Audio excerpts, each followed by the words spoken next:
Hello, everybody. Welcome into my latest live broadcast. Today it is the 1st of May, 2024. It's Wednesday. And of course, my name is CareyHolzman. Now, today I'm going to, the plan. I'll tell you what the plan was, and then I'll tell you how the plan has changed in the last 20 minutes. Let me get a little closer. Let me just step over here so as you can seize me. I got a customer in another state. Customer's been buying computers from me for years, and I say on the side of the computer there's a date of when I built it. Anything that has a date of 2017 or older, go ahead and bring it out. Customer's coming out to Arizona, figures he'll stop by the place and drop off some work PCs. Got a couple PCs with viruses that we can't seem to remove, and I said just plan on these were brand new computers I built. They got them infected. We took them off the network and shut them down, and they have spare computers, so they're on the spare ones. And I said, the next time either I'm there or you're here, we'll just do a wipe and reinstall of Windows. We'll reset them. And you know what? If I scanned it now to remove the virus, probably the antivirus software, Malwarebytes, has probably been updated to identify it and remove it. But at this point, how can you really be sure other than just nuke the drive, do a brand new, wipe out all the partitions, do a new clean install with updates. Activation will happen automatically since we're not changing the motherboard. And the customer will have to put their software back on it. It's easy. So the customer says, okay, any computer 2017 or older and the virus machines, I'll load them in the car. I'll bring them out to you. Customer drives out, a 6-hour drive. I unload the computers from the car, and I'm noticing none of these computers are from 2017. They're all 2020, 2021, 2022. I'm like, what's going on here? And he says, I don't know. I told my employee to do it. The owner of the company is very busy. He's got a lot of things going on. The last time he came out and did this, he also brought the wrong stuff. The employee also loaded the car wrong then. The employee has loaded the car wrong again. Now, look, it's no big deal to me. Either way, we're loading the car back up and he's going back. But we're not able to do the work we were intending to do. So I thought, well, I've got him. I'll blow the dust out of him, And so the one that I'm leaning on right here, I built this one, I think about 4 years ago, and we have a video of this being built. And it's a Core i9 9900K, 32 gigs of RAM on a gigabyte H370 motherboard. It is pretty dusty, but not terrible. But what I noticed was there were screws missing on the panels. There was one screw here and one screw here. The other screws, the one that's supposed to go here was gone, and the one that was supposed to go down here was gone, or the other way around. One screw was holding on each panel, so somebody's been in there. Nobody at that office is technically inclined, and there's no IT person other than me. So anybody in there, from my perspective as an IT guy, has no authority to be in there. This is effectively vandalism, what's been done to these. Now, whether it was intentional or just ignorance, I don't know. I don't know who gave them the authority to do this, if they had any authority to do it, if they got permission, if they even told anybody they did it. I don't know. Nobody called me about any problems. There's no reason for anybody to be opening these up trying to fix them when they have no technical ability, and they never talked to me and asked me for any advice. So as far as I know, what I'm expecting to see is exactly what I built. I'm not expecting any missing screws. You can imagine the emotions I went through when one of my babies was returned to me. They're my babies. That was, what's the word I'm looking for?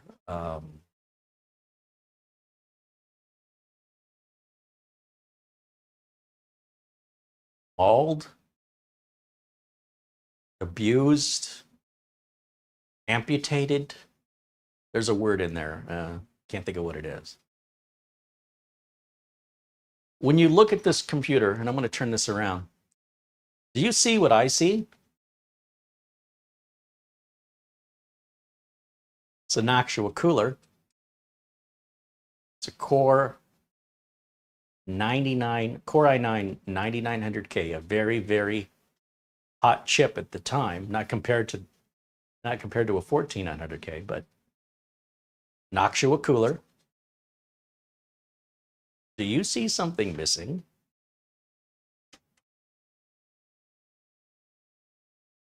And then when I open the next one, which matches the same config, same problem. Yes, that is correct.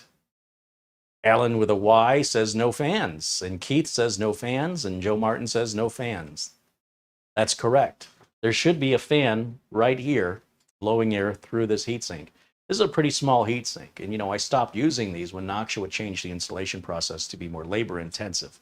Remember, I'm not just building one. Somebody says, well, it takes a couple more minutes. What difference does it make?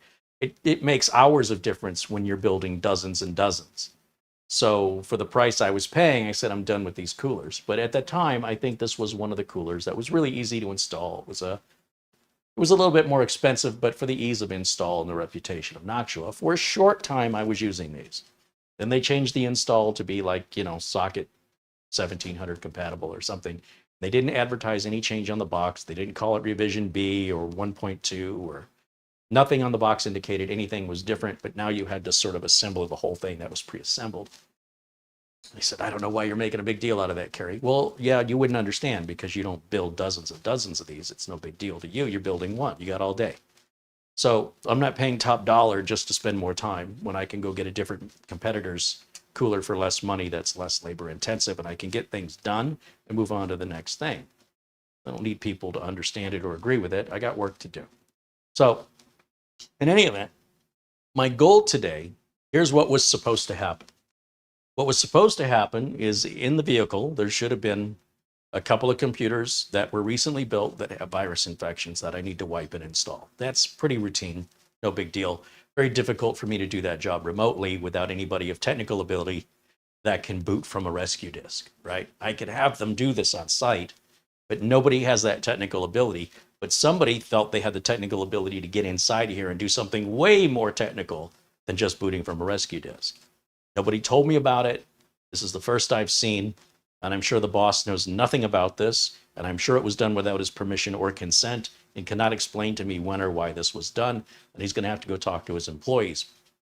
It doesn't change anything because what we're left with here is a machine that's only 4 years old and was a very high-end machine. This wasn't a budget computer in 2020 when I built it. This was a high-end computer. The chip is high-end. We've got 32 gigs of RAM that's all heat shielded. We've got a 500 watt EVGA power supply. It's not like we're putting in generic quality stuff and trying to price it around $300. This was probably a $900 to $1,000 build, I would guess. That's no labor. We're just talking parts.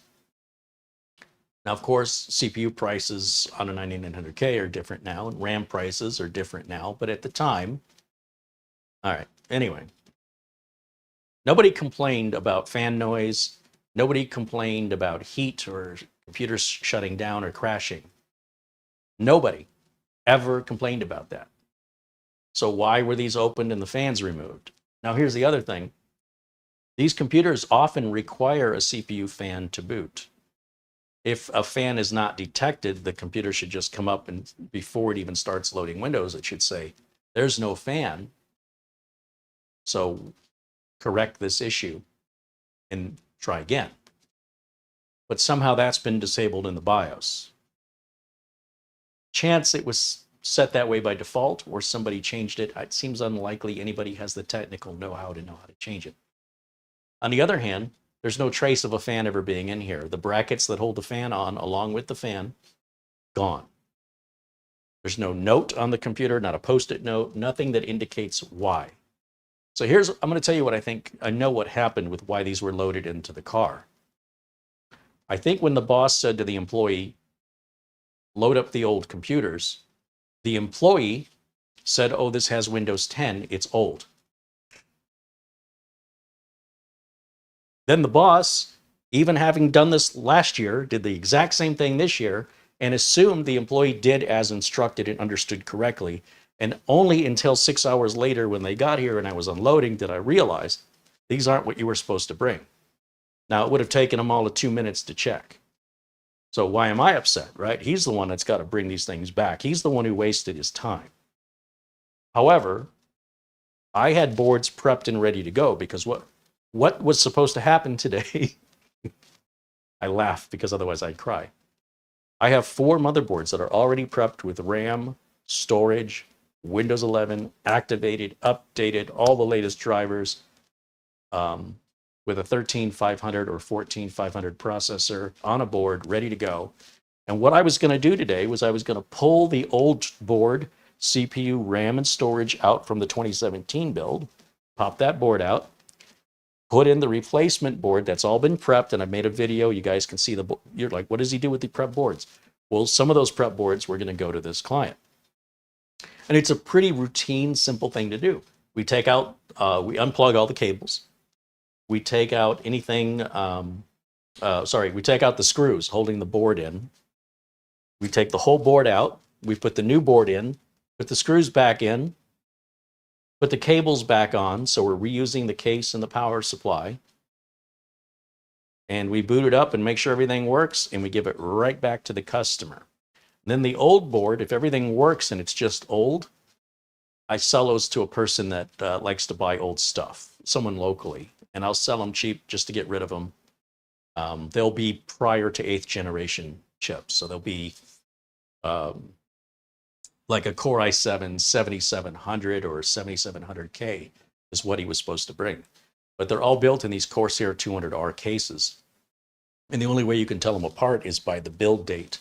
Or unless you're technically capable, you could look at the system properties and identify. But again, nobody there's technical. So there's a build date with that I print on a label maker. It says built with the month and year. I don't need to know the exact day. All right, so this one says it was built December of 2021. So we're looking at 3.5 years ago, approximately.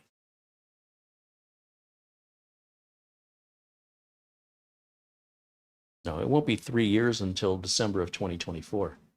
It's not even that old. It's 2.5 years old. Am I doing the math right? December 22, December 23, December 24 isn't here yet. It's still a brand new machine. Why would anybody take the fan off? And why would it boot with the fan off? And are we having temperature problems? Seems hard to believe that little tiny heatsink would do the work. This is not what I was prepared for. Like, I had everything ready to go. I had the video content ready to go. I knew how to tag this. I knew how to label it. And all my plans go out the window because this is not what we agreed on. And he's not even aware of it yet. We're going to have that phone call. So I'm a little upset, but at the same time, if I were him, I would be totally cheesed off. Now, when it comes to the original machines, he told me there were 2 machines that were older that he wasn't bringing because they have a bunch of software on them, and he does not have them backed up, and he does not have the original software, Microsoft money. So he wants to hold on to those, and he needs to back them up. And I kind of laughed, and I said, I'm just slightly amused and horrified that you think that data is going to be there tomorrow. And he's like, I know. I go, well, you know, you're a gambler. I'm not a gambler. Not with my business. That should have been backed up. That should be part of a routine. He's like, I know. You harp on and on and on about it. I go, okay, well, I wish you the best of luck. I hope all the data's there. It'll probably be okay, but you have no insurance. So if anything happens, if the drive fails, if somebody steals it, if there's a fire, a theft, you know, whatever, it's gone. It's just nothing I can do to help you. You've just done this to yourself. We've talked about it till I'm blue in the face, and you're like, I'll do it tomorrow. Okay, so we have 2 machines that have some really old software that he can't put back on, and he wants to keep them indefinitely. And, you know, one's got like 30 years of records. Like, who the hell needs 30 years of records? There's no agency, the IRS, nobody's going to ask you for more than 10 years of records. It's just never going to happen. Why you're holding on to those, I guess it's none of my business, but it doesn't make any sense to me. So I'm I'm kind of curious. What I've done is I've hidden all the desktop icons on this so we can take a look at the system properties and maybe get an idea of how hot it's running. Now, I don't have any spare fans for these Noctua coolers. You know, you need the brackets and everything. And sure, we could MacGyver something with some duct tape and paper clips, but I don't work like that. So I'm thinking we'll pull the heat sinks and replace them, use something a bit beefier. I'm sure these are going to have heat-related issues. I'm just letting it idle, and I'm kind of curious, as it's doing nothing but sitting at the desktop and no internet is plugged into it, how hot is it getting? So, but first, hello to everybody joining us in the chat room, and let's take a look here.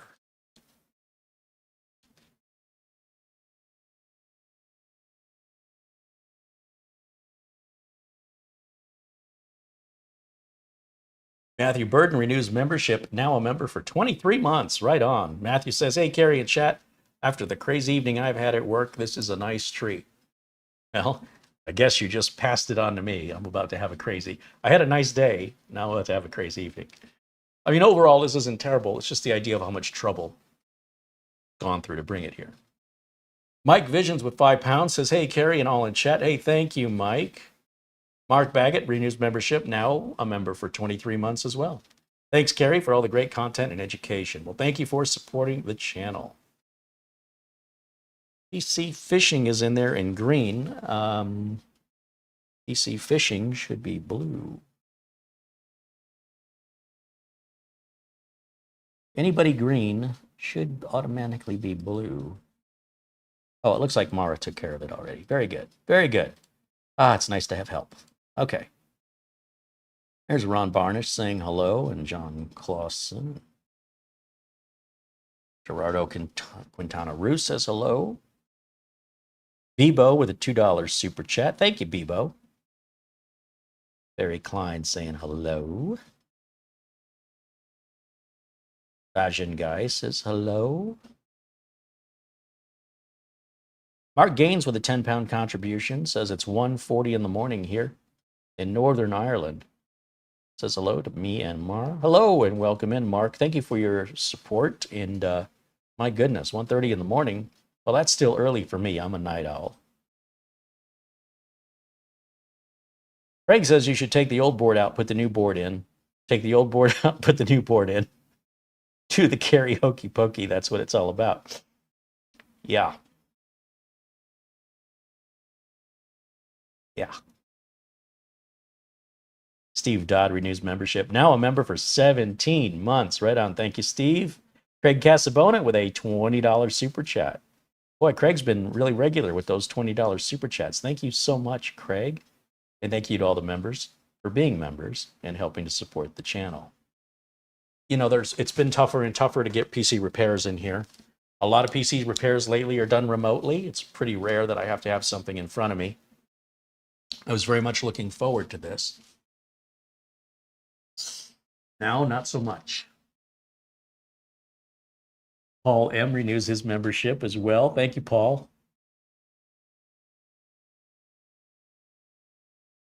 Okay, so let me see. let me go back over to OBS here. Steve Dodd renews membership, now a member for 17 months. Thank you, Steve. Greg Casabona renews membership, now a member for 8 months. And he says, no problem. I like seeing you again live. Thank you. Well, thank you, Greg. You know, it's reciprocal, man. Right back at you, my friend. All right, let me go over to the desktop and let's see what's going on with this thing here. Because, no, the word I was looking for begins with an M. Not murdered. This is going to bug me, tell you. The word is right there. Somebody's chopped it up, basically. Cut it up. Mutilated. Molested. Maybe mutilation was more what I was thinking of.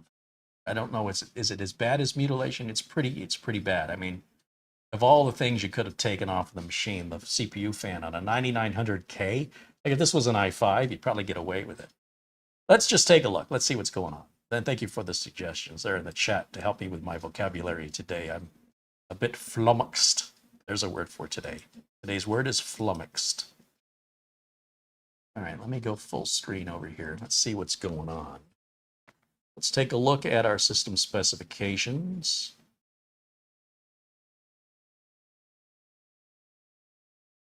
So we have an i9 9900K with 32 gigs of RAM. Of course, we're using onboard video. And if we look in the device manager, hopefully everything is happy. Yeah, everything looks good in the device manager. So now the question is, how hot is it? So part of me is wondering if we can't see that in the task manager. Let's open this up a bit here.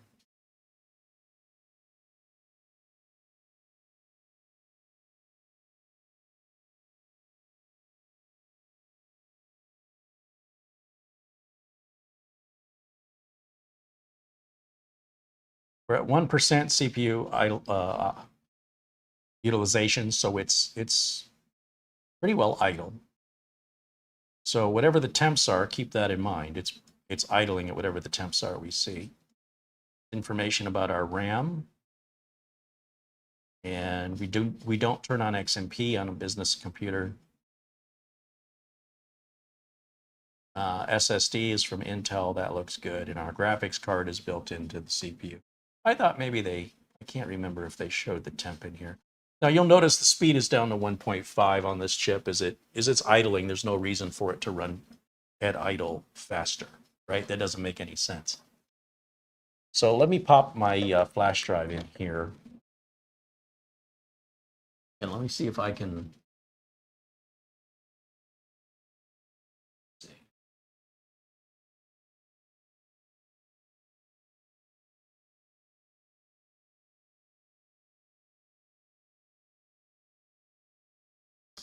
Let's do testing software, HW info, and heck with it. Let's get Cinebench and let's copy those. This has Windows 11 on it. Why was it marked as old? I assumed because it had Windows 10. I did not put Windows 11 on this. Somebody's really been messing around.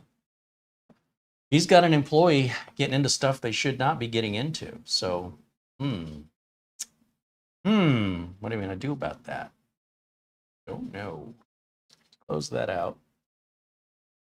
And let's see, how do I want to do this? I'm trying not to disclose any data on the customer's drive here. So let's go to this folder.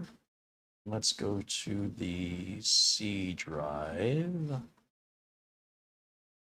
And let's go new folder.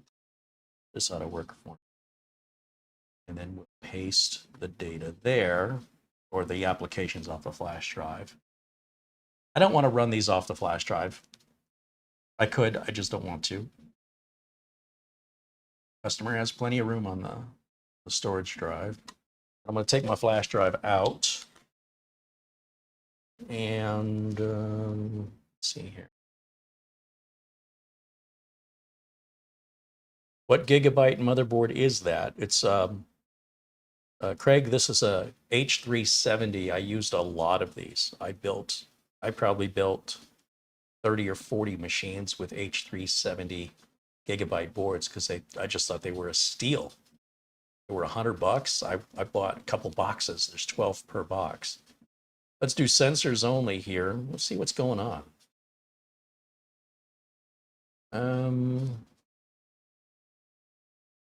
Core temperatures.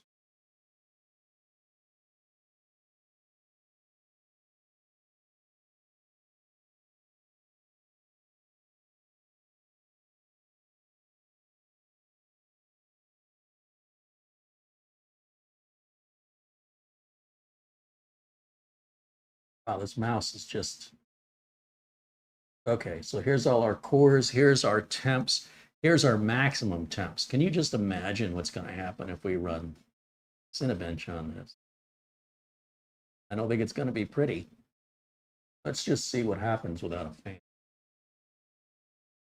think we know what's going to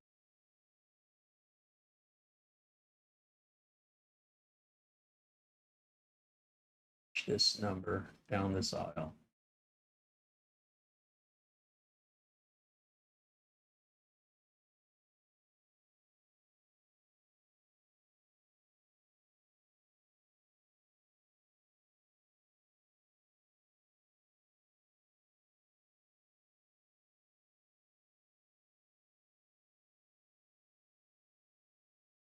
Core 4 looks like it's the hottest core at 71C.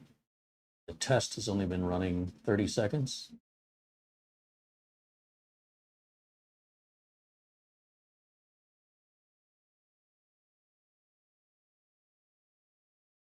I would say this is not normal. I would expect this would be at 100 degrees Celsius by now, unless somebody has tweaked the BIOS to an lower voltage settings, or no, it's climbing. It's climbing. We're getting there. I was going to say lower voltage settings, or they set a thermal junction manually. But if that's the case, then he's got a little secret agent working who has skills they have not disclosed. We're at 80 degrees Celsius. Now, when I see 85, I get nervous.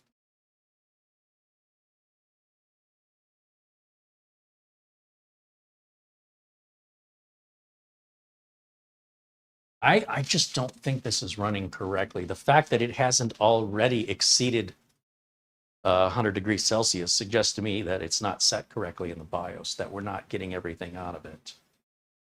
I guess I can kind of look through and see what speeds we're achieving here.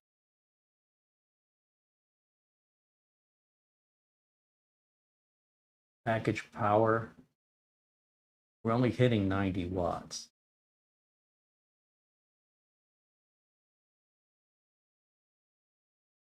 Should be hitting about 125, I think.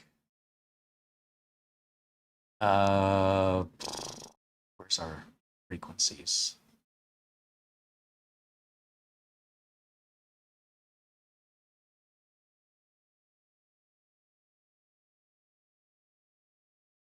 We are getting hotter. It is climbing. Looks like we're only hitting 3.9. I think a 9900K is supposed to hit 4.9, 4.8 number. But okay, we're at 91. Well, this is all moving in the wrong direction, right? And the fact it's taking this long is really, it's a good thing, but at the same time, it suggests to me something is not hooked up or configured correctly. So, you know, obviously, if we had a fan on the heatsink, that would probably cool us down by 40%.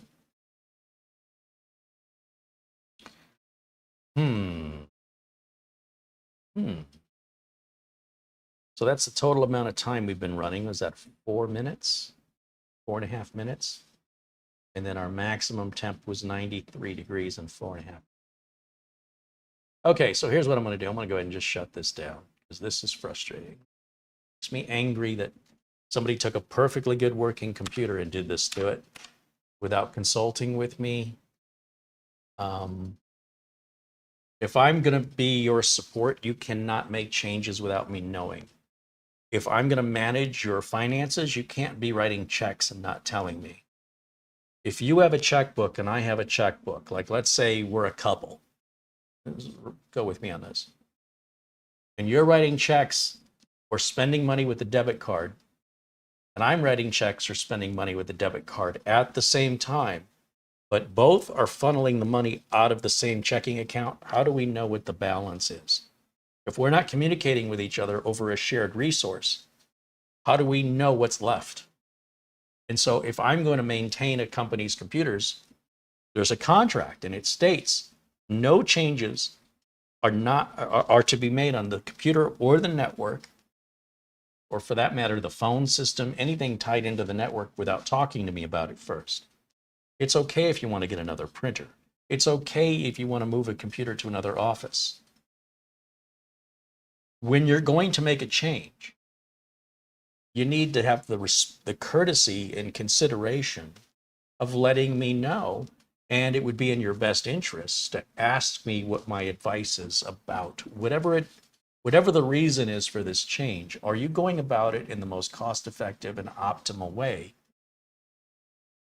And I think what's happening is there's a level of self-gratification. There's a level of impatience where I want this done now. And even if it takes 6 hours to do it now versus wait till you talk to Carey and you won't even have to do it at all, they'd rather spend the 6 hours so it'll be done without any consideration to all the domino effect it has on everything else, because they think, well, we'll deal with that when it happens.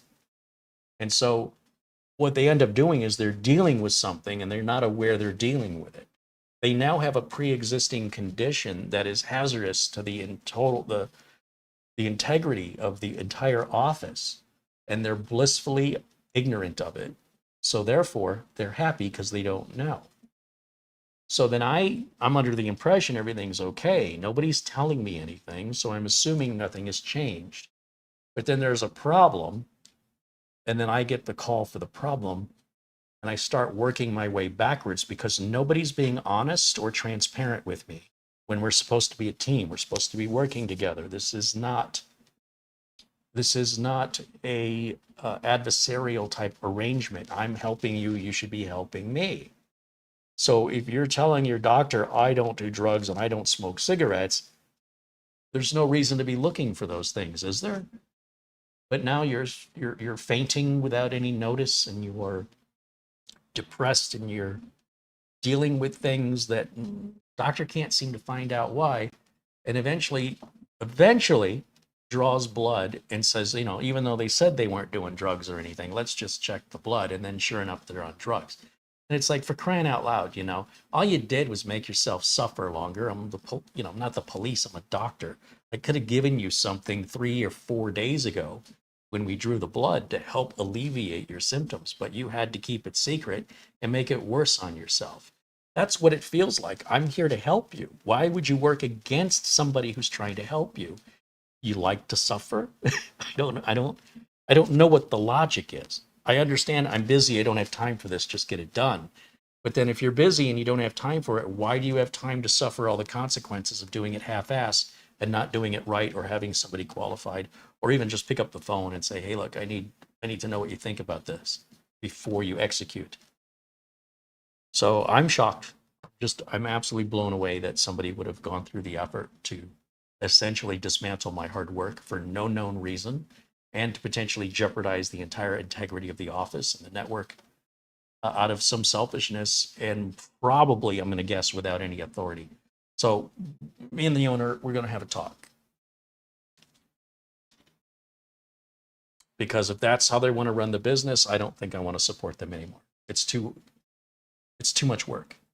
If you leave it alone and let me handle the problems, I won't have to do as much work, and I won't have to charge you as much, and you won't require as much of my time, and you also won't need to be loading up a car and driving it for 6 hours out here anywhere near as often. It's in the best interest of all of us and your customers who aren't being helped when these machines aren't working or having a total impact on the network. This is a business we're talking about. This isn't somebody's play toy. This is a tool required to do a job. It's nothing that should be toyed with.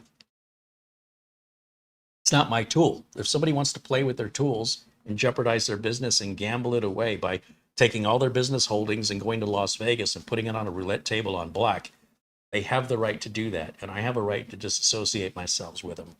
So you're going to self-destruct. I don't want to be collateral damage. I want to make sure I'm clear of the destructive area that you're about to make. You just need to tell me. Don't pull a pin on a grenade and then tell me 5 seconds afterwards, oh, by the way, have the courtesy to let me, you want to blow yourself up, that's fine. And if you want to ask me if I want to join you, that's fine too. But give me the option. That's why it upsets me at this level. It's like, how many times are we going to keep going down this same road? At some point, you got to say to the customer, this ain't going to work.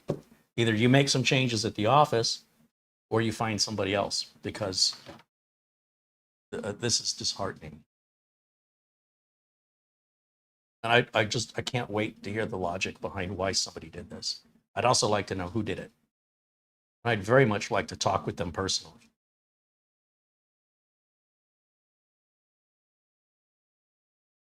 Most businesses won't let me talk to their employees for some reason. Carey, did I lock down the permissions? No, there's what we have here isn't a permission problem. It's not, we're not having a software problem.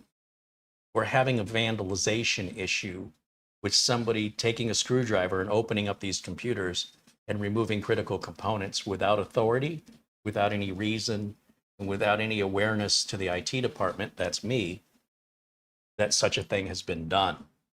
It's been done in secret. It's almost done as sabotage. This looks like sabotage. So was there an upset employee that was looking to create problems? Or was this a well-intended employee trying to help and did something they had no authority and furthermore were not qualified to do? That's for me to talk to with the owner. But whether or not the computers were locked down would have made no difference in this particular situation. Yeah, that's the problem.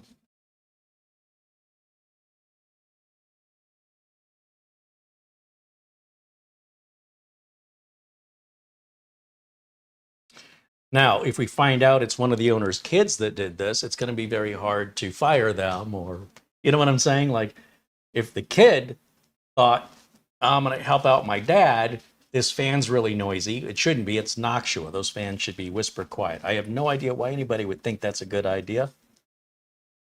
They still should have talked to their uncle in the case of my brother, and that just makes it worse, right? But on the other hand, if the situation is one where if I'm being treated differently because I'm not, because of the family familiarity, that doesn't work for my business, right? Everybody's got to be following the same rules, regardless if you're family or you're not related. It doesn't matter. You shouldn't have done it. And you should have had consideration. And what would any other company, how would another company respond apart from sending a big bill? So I think the answer I'm going to hear is, it doesn't matter, just bill me for it. You know, the answer is, let's just throw money at it. But it's sort of like, okay, that's all well and good. It solves the financial issue from my aspect. It's the idea that I'm doing work I shouldn't have to do, that the wrong computers were brought in, instructions aren't being followed. And what's the point of what I do if everything I do is going to be undone? And if the rules we set in place aren't being followed, why have me? You're ignoring and disrespecting the service I offer. And if a regular client did that to me, I'd say, I'd probably tell them once, this isn't going to work, right? A family member is always going to be a family member. I want to help family members, but at the same time, I want to stay in business. And I don't want to have to do work that doesn't need to be done simply because there's no discipline at the office. There's a very serious, you know, from what I can see, I'm not there every day, but it certainly seems like employees have a little too much freedom and they're a little too comfortable. And they're getting into things that they don't own, that they don't belong, they don't have authority, they don't have experience, and they're jeopardizing the integrity of the entire company. Now, how somebody runs their company is their business, but whether or not I want to be associated with it is mine. So I'm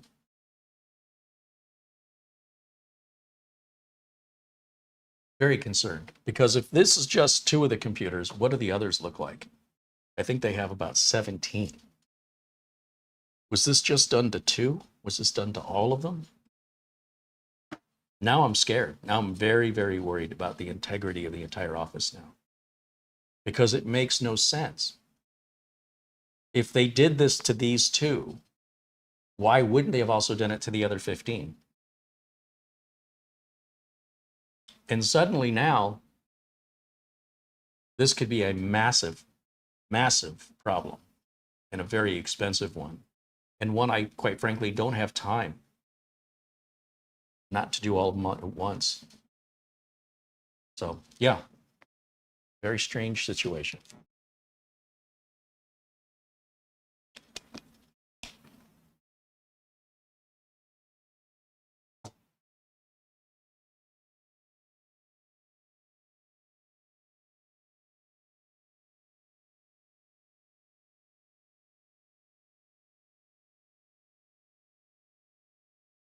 So I'm going to scroll up a little bit here.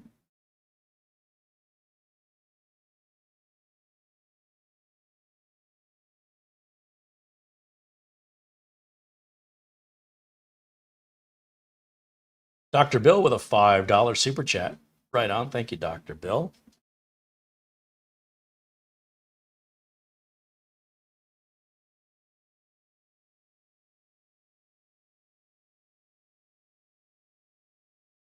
Carlos says someone needed that fan more than the computer. It's possible they wanted the fan. Paul says that should break the warranty. Oh, for sure. That's not a warranty issue. There's nothing broken. Part's been stolen.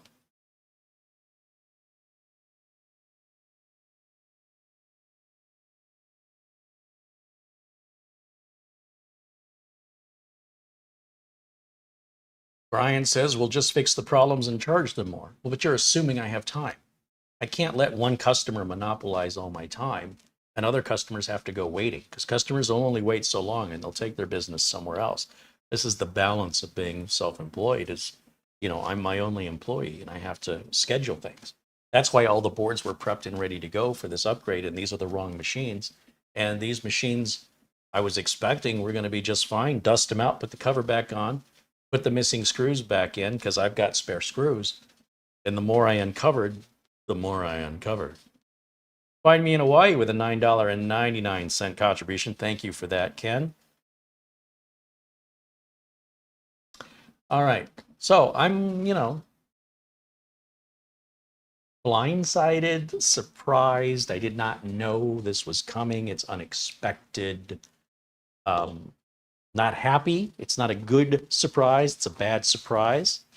And there doesn't seem to be any good reason I can think of that would explain this. There doesn't seem to be anything other than sabotage. Somebody was trying to hurt the business. Best I can manage. Even if that wasn't their intention, they should be made aware what they did was cause damage to the integrity of the entire business and their coworkers and their customers. Never mind me, never mind the IT guy. So that lack of consideration, that courtesy or common respect for your own coworkers, your customers, for the owner of the business that pays you your salary, didn't seem to be in the mind of the person doing this, or they just didn't care, or they were looking to cause harm intentionally. I don't know yet. But needless to say, as you can tell, I am not impressed. Seems unjustifiable, inexcusable, and unnecessary. So one of the great things about running my own business is I have spare parts. That's just part of what I do, is replace fans and heat sinks and things. But because I use so many different brands, as things, CPU sockets change, brands change their models and designs, I don't necessarily use one brand on everything all the time. I was using Scythe coolers for quite a while. And then I started using these Noctua coolers for a short period of time, and then they changed the design, and they're just way too expensive, and they're not worth the price and the hassle, in my opinion. So I went back to Scythe, and then we got into more aesthetic looking builds, which were requiring liquid coolers to get all the RGB. So we did a lot of liquid cooler installs, not for businesses. These were just channel builds, mostly for looks. Like this machine here wouldn't look anywhere near as good with a fan on it. So we put a liquid cooler on there. Anyway, it's been a while since I've seen one of these Noctuas. Now, I'm just curious if I happen to have a Noctua left over. If I do, I'll pull the fan out of it because I have no plans on using the actual heatsink. Let's take a look on the shelf and see if I have any here. It's possible there's one buried back here somewhere. What is this? Because I'll just bill the customer for the cooler. Aha! I do have one. Let me go. I will never use this cooler, so sounds good to me. Just be quiet. I got a lot of be quiet coolers. What is this? Now, for some reason, an NVMe drive sitting up on top of my coolers. NVMe drive needs to go with the NVMe drives. Spare parts. Got to keep them organized or I'll never find anything. So this is the Noctua NH-U12S, which is probably exactly what I put in there. And I'm going to guess I can just steal the fan out of this because I can't imagine ever using this cooler.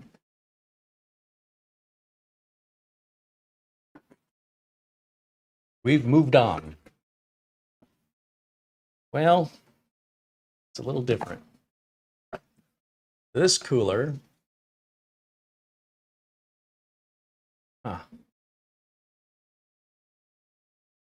this fan is probably going to fit okay. I could slap it on there and call it a day. I don't know. That's not sitting right with me either. How do I want to do this?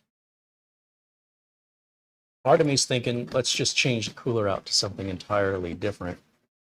The only other thing that I can think of is ordering a fan replacement kit and see if I can get it in time for this customer plans to pick these machines up. And of course, I can talk to the customer and see what they want to do. We've got about 10 days total time.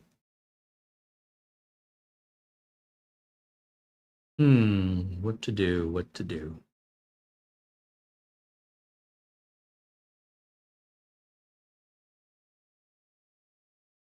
And you have stickers that say warranty void if removed. Those stickers are not legally enforceable. And you can put them on if it makes you feel better, but there's absolutely, if you have a warranty, you have to honor it regardless of the stickers. In the United States, those stickers have absolutely no legal standing, just so you know. They can try it. They could say, hey, you broke the sticker, your warranty's void. And you said, that's fine, I'll just talk to an attorney. See if they change their mind. You could also forward them the United States Congress passing the law that says that that's not legal or legally enforceable. And hopefully you don't have to actually sue them and they go, okay, you called our bluff, we'll fix it. Hopefully they don't pull that nonsense on you. It sure would be nice if they would have left the fan somewhere. Like if they took it off for some reason, they could have jammed it in here, you know, stuck it in one of the holes here or duct taped it to the inside. What'd they do with it? It's just gone. Gone.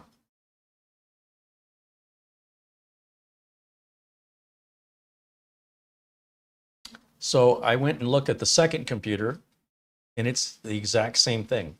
If someone opened it up, took the fan out of it.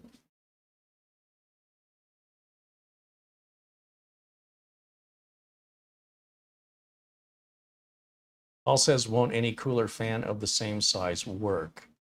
Well, Paul, you need to have the metal clips to clip it onto the heatsink. So the depth and length of the clip and how it fits onto the heatsink varies from one manufacturer to the next. Now, by how much, I don't know, but you know, would a scythe clip work on an actual fan? Would it fit? I don't know. Maybe.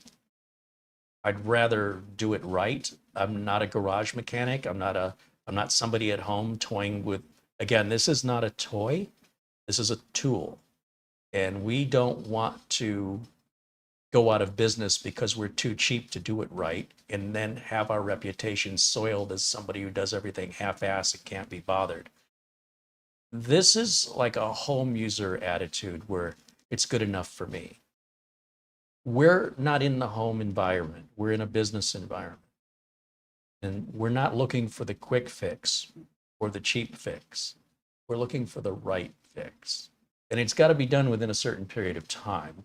And it needs to be done right first time. It can't come back again without damaging the reputation of my business.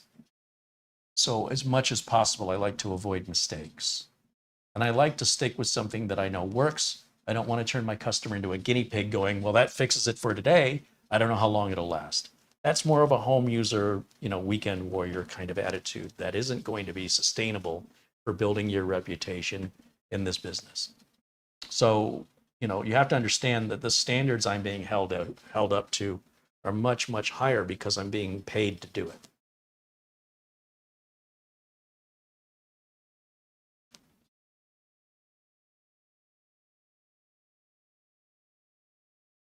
Matt says I should just put new coolers on them and charge them. Well, that's my thought too. These Noctua, see if I can remember what I put in here. Look, I could probably just replace it with the new Scythe Mugen 6. It'd probably be just fine. But it may be possible to get on Amazon here and take a look. Can we pick up Noctua 120 fan heatsink wires? I don't know what those wires are called, those brackets. Is there a kit? There is what they call a second fan upgrade kit. Okay, well, we need a second fan, but I need it preferably in black. The Redux is gray, which is fine, probably. Nobody's going to see it. But again, it's me, right? So I want it in black.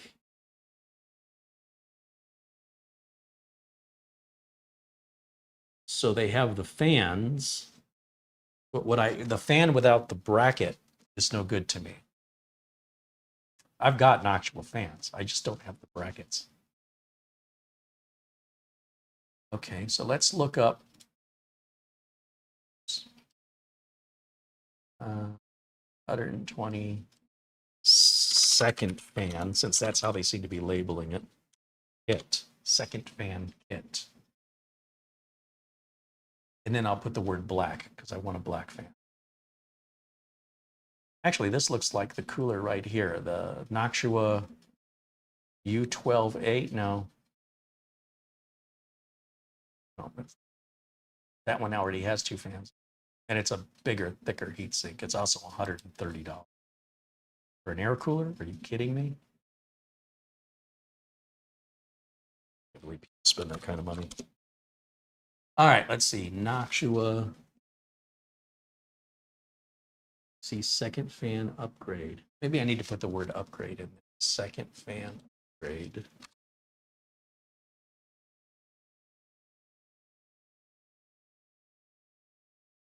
So I see a kit that comes with the brackets. The NAFK1 is the name of the kit. It does not seem to be offered in black. Now, with the brackets, I can use any 120 millimeter fan. Once again, I want to put this back the way it was. Like if your car was in an accident, do you want the shop that's fixing it to take parts from other cars and say it's close enough? Or do you want your car put back the right way?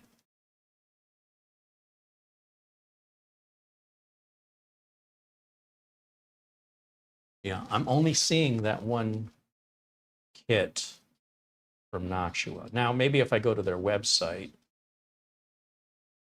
let me show it to you. $17. It's exactly what we need. It's just the wrong color, which again, nobody's probably ever going to see the color.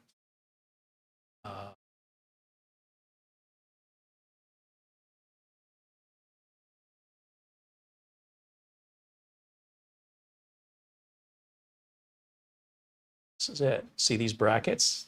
These are the brackets we need. And these are going to be different than a Scythe bracket or other manufacturers. Otherwise, they sue each other.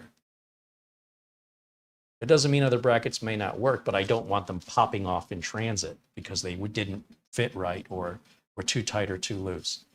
Remember, the customer is going to be 6 hours away, so I want to make sure everything is put back correctly so they don't have to bring it back again.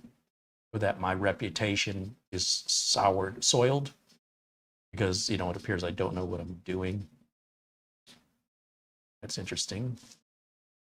85022, that's not too far from where we are, I think. So $17, delivery by Monday. So, you know, that's fine. Mondays still gives us the whole week to get it done. That's the quick, cheap fix right there. But I really want it to be black. So stupid. It's exactly the same fan, it's just the wrong color. So yeah, there we go. Back to camera one here. There it is. Let's take a look in the chat, see what your thoughts are. Frank says Mugen calls them fan clips. Yeah, they don't seem like clips to me because they're metal. To me, a clip is plastic, but I guess a paper clip is metal.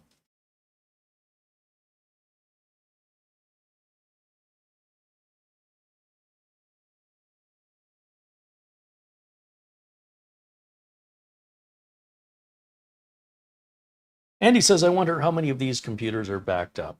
Well, here's the thing. In this business, all the computers are loading everything and saving everything to a network-attached storage device, a Synology unit. But there are a couple computers that have proprietary software on them that do one very specific thing.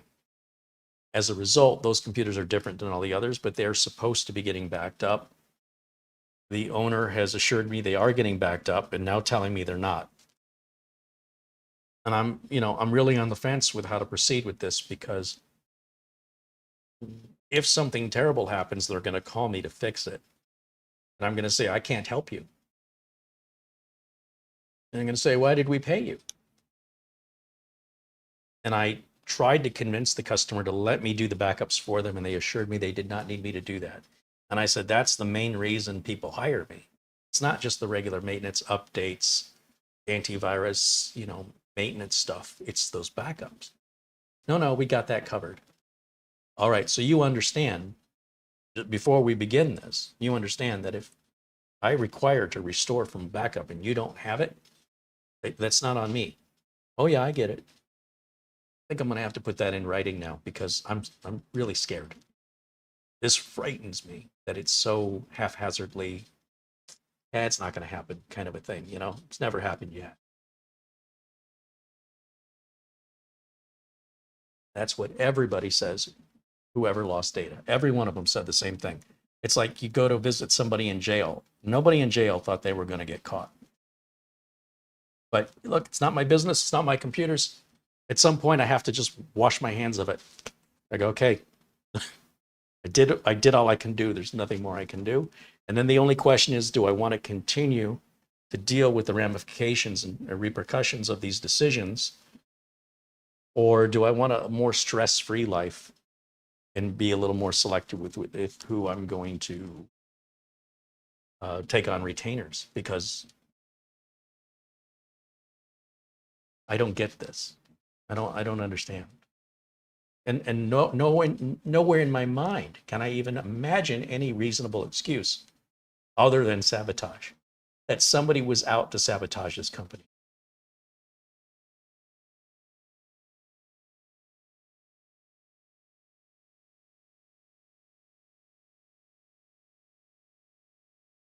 So check this out. Here's the thing that's just mind-blowing. It's back on its feet. So you can see there's no fan on there. Let me come over here. Let's grab...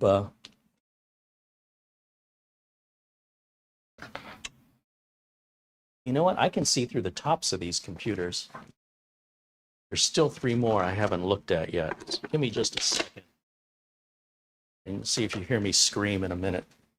Let's see if these have fans before taking them apart. That one has a fan. That one has a fan. And that one has a fan. So just the first 2, Murphy's Law, I guess. All right, so I suppose I gotta laugh, right? I mean, what else can I do? This was not what I was expecting, and nor was I prepared for. Okay, so this one says it was built in Same time frame. December of 21. The other one also said, remember the other one had a big line across it. It was December of 21. Let's bring that one up and take a look at it.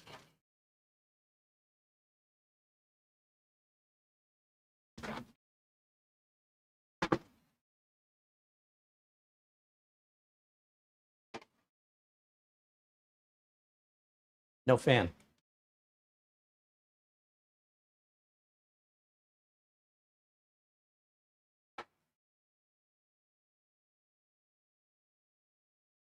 No fan. What's going on? What's going on here?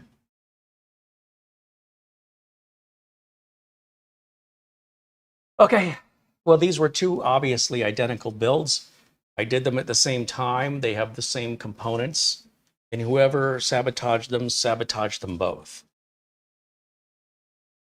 Oh. Now, just because these were at the same company doesn't mean they were next to each other. These could have been on different floors. I am baffled.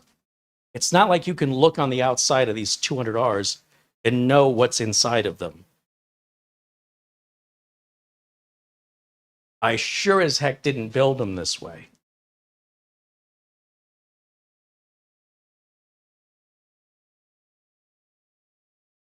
Just don't get it. It does not add up. Why would somebody do that? What are they hoping to accomplish?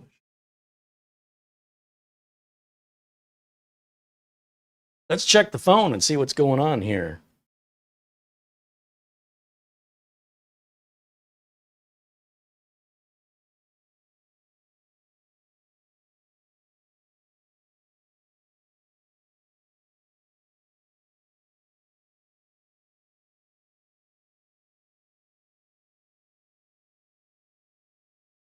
Morton sends an Amazon gift card of $50. Well, thank you for that, Morton. He says, good evening, Carey. Thanks for the Sunday video. Did I do a video on Sunday? Can't remember. Well, thank you for continuing to support the channel as always, my friend. Appreciate you. Let's see.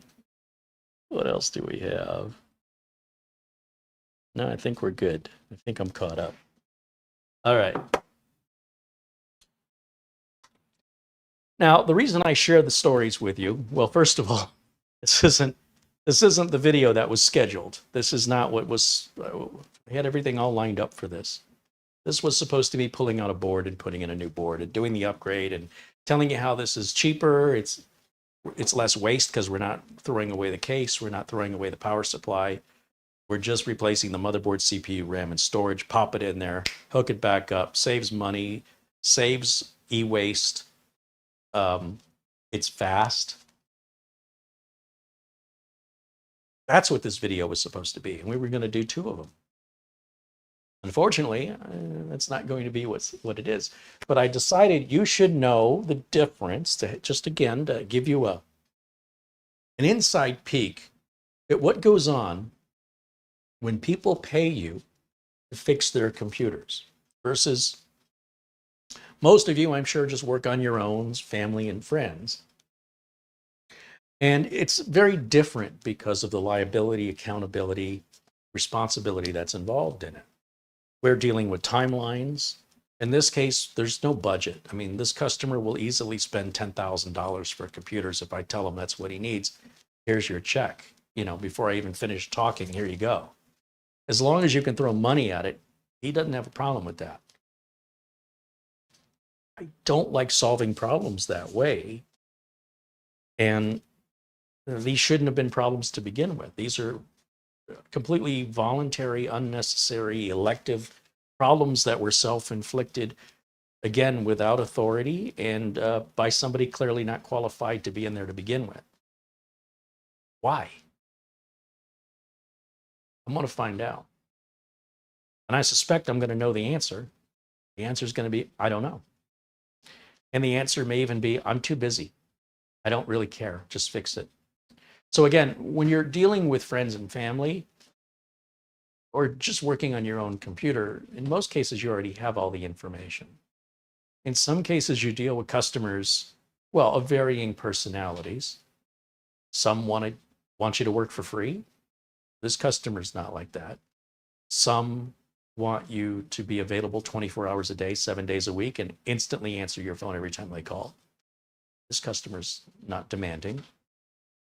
If anything, I would say they're too easygoing. They don't have enough rules in the office, and it's just like we'll deal with it when it happens rather than put any effort in to avoid it, right? That's why there's no backup. That's why we wait until there's a problem, and they don't even know the problem they have. They're not even aware they have it. Not yet. And so this is not that uncommon. I'm not picking on anybody in particular. This is an example. I've had things like this happen before, though usually the customers aren't driving for 6 hours, to drop a machine off, or in this case, 5 machines. And of the 5, they're not even the right ones. But now that I've opened them up, I'm glad he brought them. I'm glad he brought the wrong machines because who would have known? Who knew?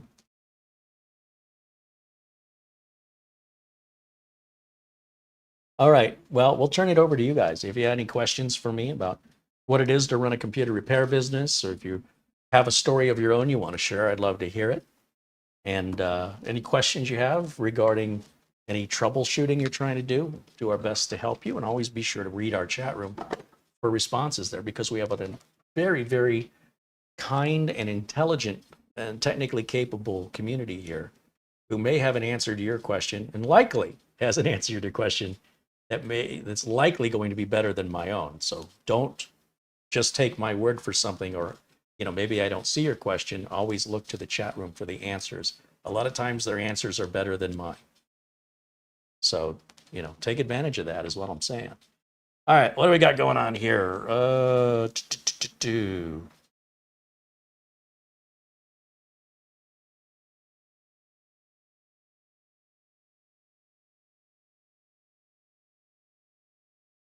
Brad says, please update us about what happens. Yeah.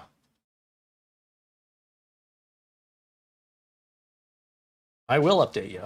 As soon as I know, I'll definitely share it with you guys at my earliest opportunity. Andy said he'd button them up and talk to the customer. Well, I don't need to button them up. I'm not going to return them this way. They'll be fixed one way or another.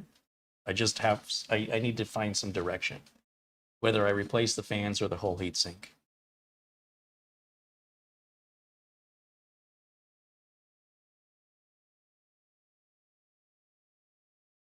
Barry says I should look around for Ashton Kutcher to see if I'm being punked. Did they bring that show back again?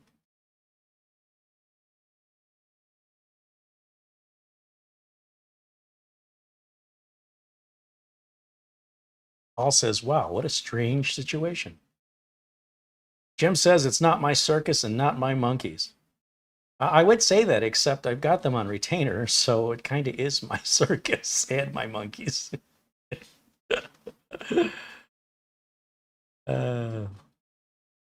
Scott says I should just do the full upgrade. I mean, I could. I mean, the machines are 4 years old. Okay, so let's talk about that for a minute, because I did consider just go forward with my original video plan, right? But I was doing it for the video, not for the customer. Not my fault they brought the wrong machine. I'll just pop these boards out, put the new boards in, and just play stupid to the whole thing. But they do have build dates on them, and he knows how old they are. He knew when he was unloading them from the car. These are the wrong machines. The employee labeled them as old. It's got a tag on it. It says old. There's nothing old about it. So there's some miscommunication between the boss and employee, and this is not the first time. This is only the second time that I'm aware of. But I imagine this must go on a regular basis. I don't know. Or this is so outside of the normal request from the boss that they didn't understand, or it wasn't communicated well. I don't know what the employee was thinking. And I don't know that it's the same employee that did this work. No idea. And I don't want to accuse anybody. So, yes, I could pull the boards and put the upgraded boards in there. However, there'd be very little advantage to that, because these are just 3 years old. In fact, they won't even be 3 years old until December of 2024. So they're 2.5 years old. Doing an upgrade from a midline, say a Core i3, Core i5, after 2 to 3 years to another Core i3 or Core i5, or even i7 or i9, any upgrade from a middling CPU of a couple of years could make sense. But we've got a flagship, top of the line, top shelf, never better. Nothing's possible to buy better than this in the consumer space from Intel in December of 21 when this was built. This was as good as you could get. So because so much money was put into the initial investment, that investment pays off longer. This is easily 10 years. 10 years easy on this. So the only reason it wouldn't be 10 years is if it requires a neural processing unit for AI stuff, which at this point right now is still so new. It's hard to know how that will be adopted. So if everybody's doing it, then this machine will go obsolete that much sooner if they start using software that requires an NPU, which seems unlikely, but the future is very hard to determine. Apart from that one NPU situation, there's no reason they can't get 10 years out of this. I would recommend this customer upgrade this in 2030. Yeah, I would say 2029, 2030. Again, we're not talking about a midline build here. This is a top of the line build from 2.5 years ago. So from 2021 to 2030 was the end of 21. So we really should say January of 22. And January of 22 to January of 2030 is 8 years. And this easily has 10 years in it. So to upgrade them, I feel like I'd be a bit of a thief. I feel dirty doing that. And I'm not that guy. Like I don't need the business that badly to just burn somebody. And the upgrades I was going to put in here is a 13500 processor. And I'm not sure the 13500 is really that much better than an i9 9900K. It may be about the same. So why do it? We're not solving any problems. It's not like this thing is crashing or they're having any heat problems. We're not solving any problems here other than sabotage. So my brain's been through all that. And the conclusion is always the same. Just put fans back on them or change the heat sinks out.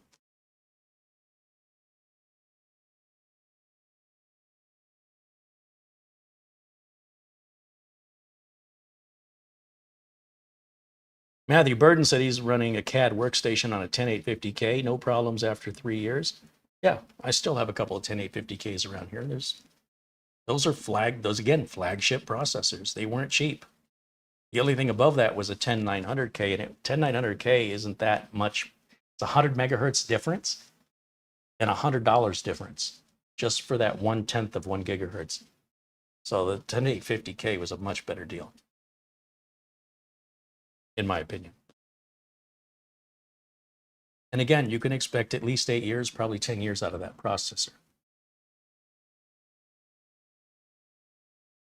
Ron wants to know, with Windows 11 coming next year, well, it's a year and a half, but okay. When would be the best time for a best bang for the buck build? Well, Windows 11 runs on anything built from about 2017 forward, 2016. If you have an 8th gen Intel chip or newer, you're fine on Windows 11. You don't have to build anything brand new.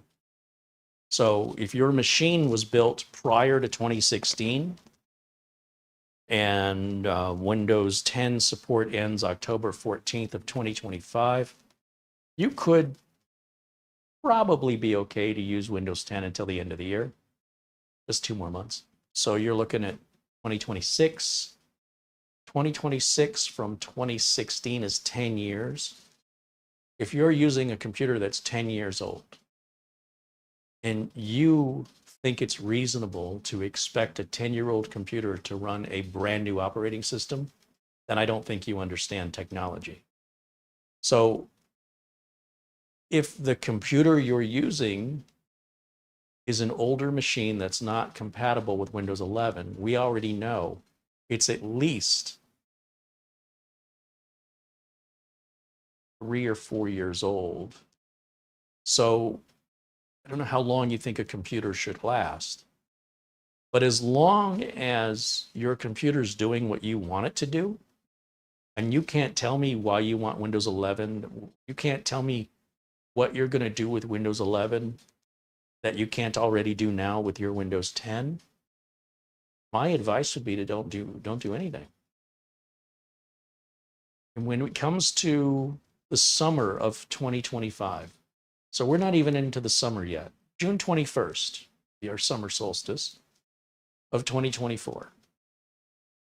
And then we'll reach summer solstice of 2025 in June of 2025. That's when you should be asking me the question, because all the parts that are available are going to be different. All the prices are going to be different. It's like asking me, when's the best time to fill up the tank of gas for a trip I'm going to take 1.5 years from now? I don't know. The price of gas changes practically every day, and I have no idea if it's going up or down. There's no way to know this. You're asking me an impossible question to answer. But as we get closer to that deadline, or if your computer were to break down and you needed a new one and you were looking for some advice on what you could get today, those questions we could answer.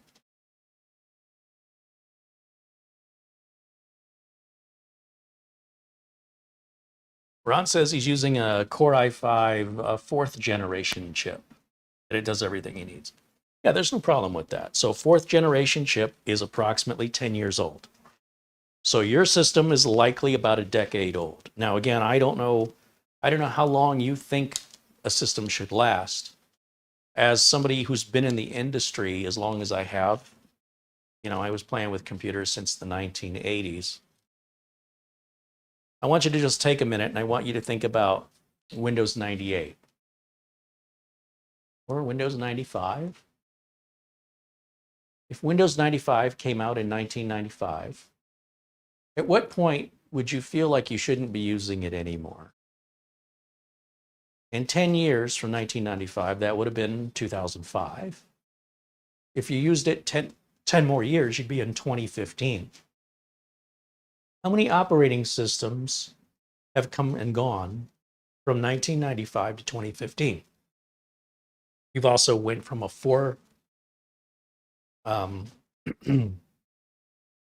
gigabit memory limit, a 32-bit operating system, and USB 1, no Wi-Fi. And if you're expecting that old machine to be able to utilize all this new stuff, NVMe drive, etc., it was never designed or engineered for that. So it's not going to work. You're just going to struggle with it. So in 1995, we had Windows. In 1998, we had Windows 98. And then in 99, 2000, we had Windows 98 second edition. We had Windows Millennium in 2000, I think, 2001. We had Windows 7, Windows Vista, well, Vista and then 7, then Windows 8, and then I think Windows 10 in 2015. Maybe Windows 10 came out in 2014. I'm sure you can Google it. But at some point, you're going to say to me, Carey, that's ridiculous. Why would I be running Windows 98? That's my point. Why would you be running a computer that's 10 years old? Unless you realize it's in hospice and it can go any day now, and you're just taking care of business with the plan to replace it, you might get 2 more years out of it. You'll get to the end of Windows 10 on it. So you could get to 2026 on there, technologically speaking. As long as you weren't expecting much out of it, you wouldn't be disappointed, presuming there's no failures. So at the end of the day, you're going to receive the benefit of your sacrifice. If you don't want to make the sacrifice, then you're not going to get the benefit and you'll continue to suffer along. And if you're okay with that, I'm okay with it. Yeah. It's each person to decide for themselves. There's no right or wrong answer here. Just be reasonable in what you're expecting from the machine and what you're expecting from yourself, because you're also 10 years older. How long do you think you're going to last?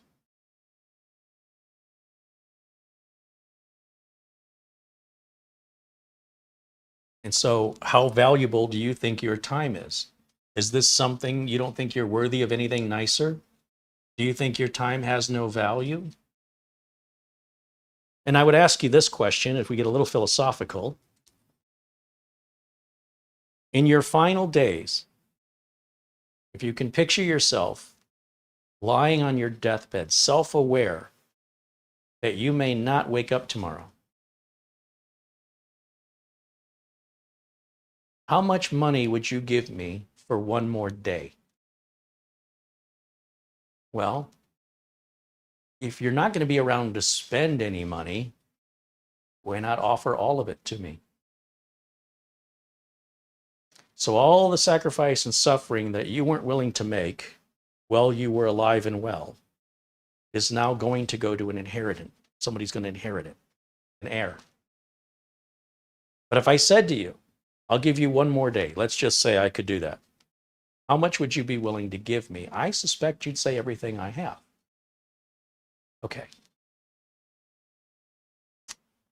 So why is today worth any less? That's the part I don't get. If you don't treat yourself now to something nice, if you can't find a way to make that happen, to make your fully capable living years more enjoyable, then you likely never are going to. And there's no benefit to you to not do it. I don't know. I would find a way. I'd find a way, because at some point it won't matter anymore. So if it matters, it's important to you, you'll find a way. Well, you can.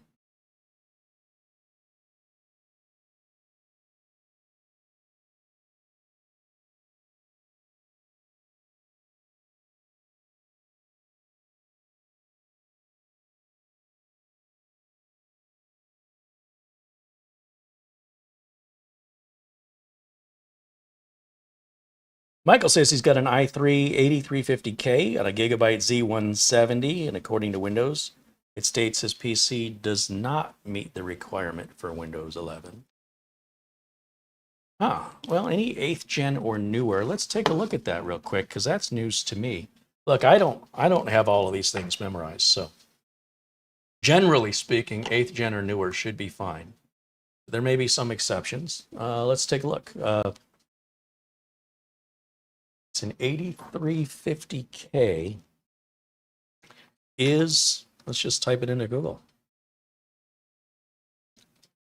is 8350K Windows 11 compatible? I don't even have to type the whole sentence.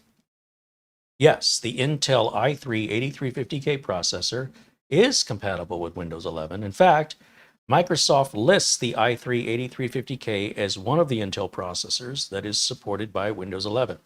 So where are you getting your information? So this is something else you're going to run into in person as a technician and in real life. If you don't interrogate as though you are an investigator, the people who are asking you for answers, why they want to know the answers, or where they got their information from, you're probably going to be wasting your time answering them. If somebody says, how do I change the heatsink in my computer? And you spend all the time figuring out what computer they have and what heat sinks are available and the difference between air cooling and liquid cooling and pricing. And then you finally get around to, why are you replacing the heatsink? And they go, well, because my internet's running slow. You just wasted all that time on something totally irrelevant that doesn't matter. And it would be so much more efficient, especially if you're running a business and time is money, to cut to the chase. What is the problem you're trying to solve? So when Michael asks in the chat room about his processor, he gives me false information he believes to be true. He says, well, it says my CPU is not Windows 11 compatible. According to who? So that should have been my question. According to who? Show me where you saw that. What is the source of the information? Is it Reddit? Is it a YouTube video? Because the only place that I want to know about Intel processors is from Intel. And the only place I want to know about AMD processors is from AMD. And the only place I want to know about Gigabyte motherboards is from Gigabyte. I'm not getting my information anywhere else without verifying that an official, reputable, respectable source of truth. Because it's creating problems where people are panicking and they have anxiety and they're under the belief of something that's completely not true. So I will ask, where did you get the information that said that your processor was not compatible? Would you please provide me the link so I can see it? Because I'd like to know where you got your information from. I'm curious what you're considering as a source of information to validate whether or not it was obvious the person you were reading the source was completely unverifiable, or you've misunderstood what you read, or that I'm completely wrong, and in fact, you have a link from Intel. I would like to see that.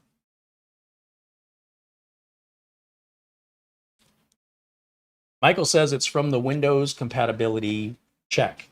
So the Windows compatibility check is going to make sure that your BIOS has the right settings. So for example, when you see me set up like one of these H370s, I turn off with intention, I turn off the trusted platform module that's built into every Intel processor, 8th gen and newer. And the reason I do that is so Windows 11 will not install on these. It'll say your computer is not Windows 11 compatible. It does not say the processor.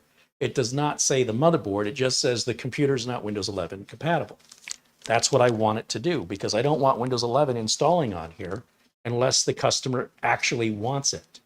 And in such a case, I go in the BIOS, I turn in these BIOSes, it's not called TPM, it's called the Trusted Platform. It's PTT, the Platform Trust. Gigabyte calls it PTT, Peter Tom Tom. And I go in there and I turn that back on, and now my Windows, now it's Windows 11 compatible. That's a BIOS setting. You just have to turn that setting on in your BIOS. It's nothing to do with your CPU. And the Windows compatibility check doesn't know that. You told the BIOS to report that it's disabled.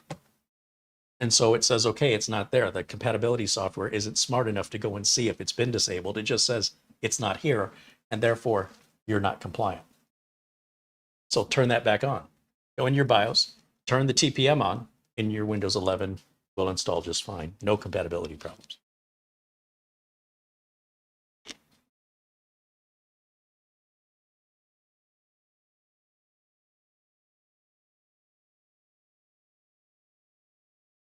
Dr. Bill wants to know, how are these computers turning on with no CPU fan connected?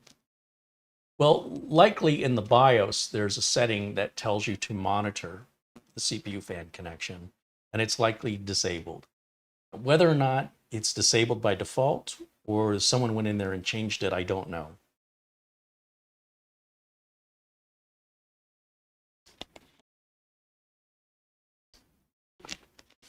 Richard mentions he may not have Secure Boot enabled. Yeah, that's another one. So Secure Boot and TPM need to be enabled in the BIOS. And if you Google the make and model of motherboards you have with the words Windows 11 settings or BIOS settings, it should tell you. There'll be discussions. You got to go in here and turn this on and off. You can also contact the manufacturer's support by emailing them and explaining, I have your board and Windows 11 says it's not compatible. What do I do? And they'll normally just send you a link to an FAQ you can read. So, yeah. Yeah, lots of misunderstanding out there. Too much of it. But I'm glad you asked your question, and thank you for asking.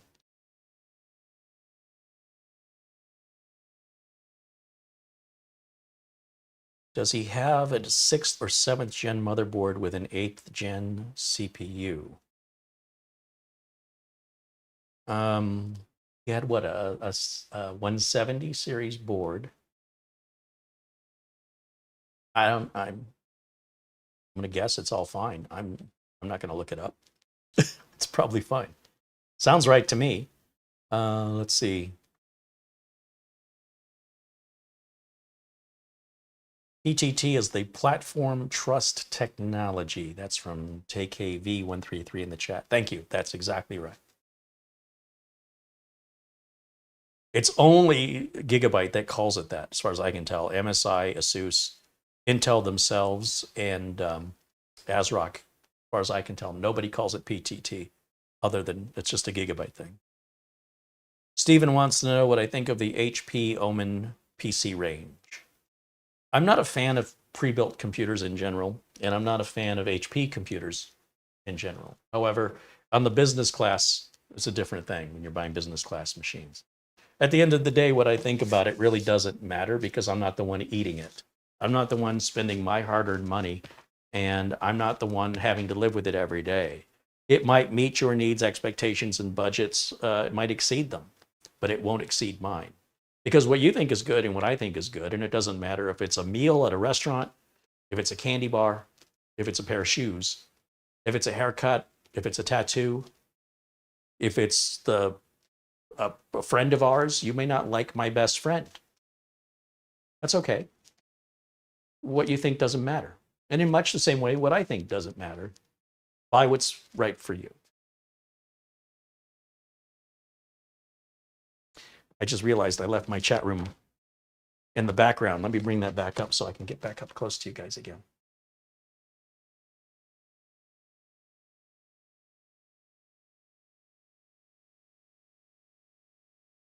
Okay, so we are now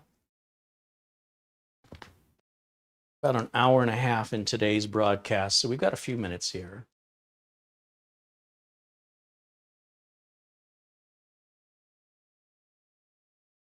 Paul says installing Windows 11 comes with bloatware. I don't think you know what bloatware is, Paul. It does not come with bloatware. Bloatware are large applications that are resource intensive, like Norton, McAfee, things like that. Windows 11, you know, they have these little shortcuts to things like Spotify or LinkedIn, or Microsoft Office. They don't really take up any room. They don't really consume any noticeable resources. They're perhaps potentially unwanted, but they're not bloated. There's no bloat. I don't know what you're talking about. We understand what the word bloat means, right? Bloat implies big and heavy. There's no big and heavy applications that are third party that are included in Windows, nor has there been in a very long time. That's something only somebody from 20 years ago and beyond would say that. That does not exist today, except if you buy a pre-built. Some pre-builts are still including like Norton or McAfee. It's not as bad as it used to be with, you know, AOL pre-installed. All of that's bloatware. It's big programs that consume a lot of resources. Nothing included in Windows 10 or 11, or even Windows 7 or Windows 8 ever had any bloatware. That's been gone for, how long has it been? It's almost 20 years. I think you're referring to just some potentially unwanted software, but it's harmless and it doesn't really, it's an icon you don't want to look at. Oh no, that doesn't affect PC performance reliability. There's no harm in that.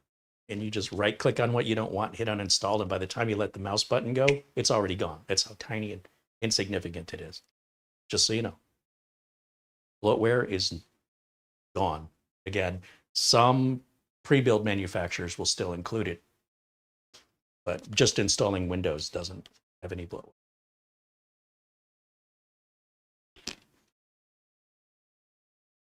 Paul says any unwanted software is bloat. No, it's just not true. If you're on a boat okay, or a hot air balloon, and you're trying to stay afloat. You want to drop the weight. So if you got a package of cookies, are you going to toss those overboard to save the 6 ounces? Or are you going to dump the sandbags and the things that are heavy? You want to get rid of the bloat. If it's not bloat, it's just something you don't want to see.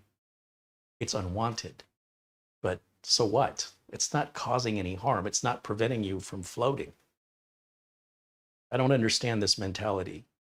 They're supposed to know what you want? That's weird to me. How come you didn't install this the way I wanted it? Well, who are you? How would I know the way you want it? We're not doing this for you. We're doing this for everybody. It wasn't just done for you. We don't even know who you are. But with a modicum of effort, you just change it. How often are you installing Windows? And this is a big deal. I've already talked about it longer than it takes to remove the stuff you don't want. So unless you're constantly reinstalling and you're sick of it, why the heck are you always reinstalling? I don't know. I don't get it sometimes.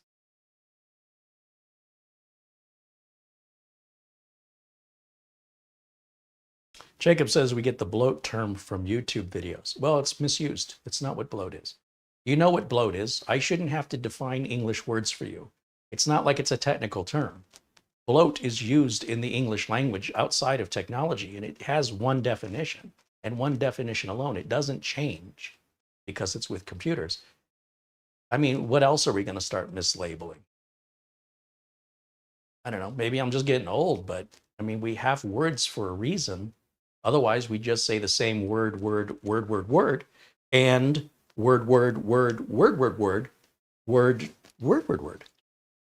Did that make any sense to you? Or am I misusing the word and now you're not understanding what I'm saying? That's kind of important to convey our ideas verbally, that we use the right words, or we leave with false or incorrect or misunderstood information. Word. Word! Don't mind me, I'm just cracking myself up over here. That's how we do it, so that makes it okay. It's not okay. It's not helpful. It's misleading. And again, it creates, it's easier to educate somebody who doesn't think they already know it. If you have to unlearn something in order to learn it properly, it's 2 to 3 times harder to teach you. So the damage anybody using the wrong terms is causing is really having no effect on them. It's having an effect on everybody else. They don't care, right?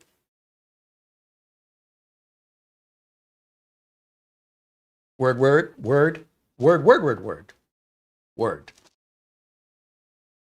I suspect that may be the way the dog hears me. Word, treat. Word, walk. Word, no. That's where our species is heading. Before long, someone's going to be telling you to sit and give them your paw, and then they're going to give you a little Kit Kat bar, and then you're going to grow a tail and wag it. Gosh, I hope I'm dead long by then. Oh my gosh. Scary. That's a scary thought, that the human race would just devolve back into animals. All right, what else? Boy, I took that a long way from just improper word usage, but I'm just saying. Slippery slope.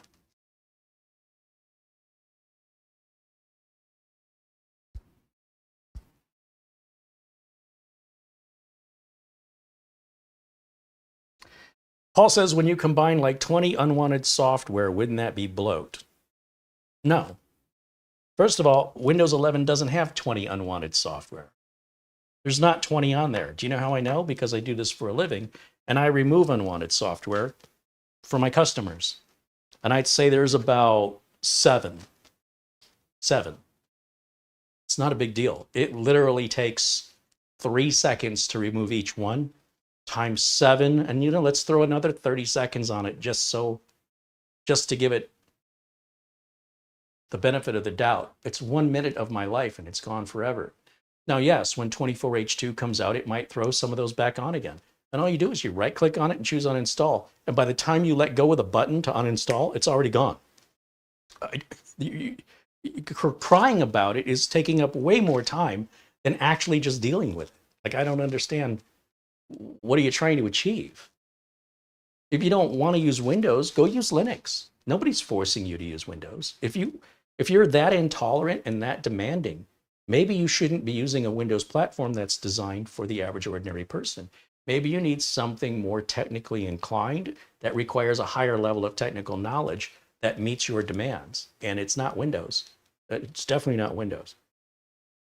You know, you may have outgrown Windows. You may need something far more technical to appease your needs than using what all the consumers are using. You know, if you put a race car driver in to a regular Toyota Corolla, they're probably not going to be happy with its performance and handling. It's not what a Toyota Corolla was built for. So if you have unrealistic expectations, whose fault is that?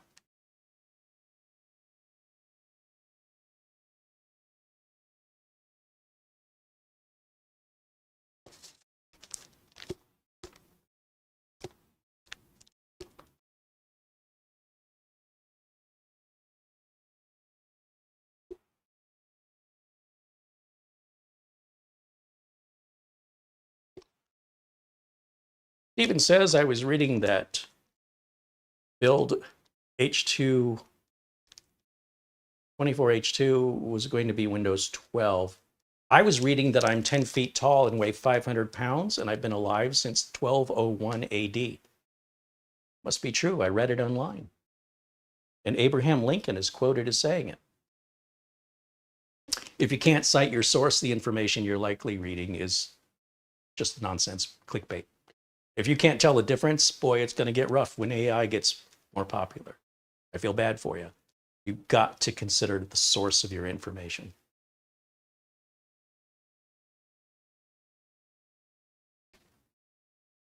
Grady says, would it be nice if Microsoft didn't put tiles in the start that no one asked for? People did ask for that. It just wasn't you. See, here's this other problem. The world's all about me. I live in my bubble and everything should be the way I like it because the way I like it is the way everyone likes it. No, it isn't. It absolutely is not.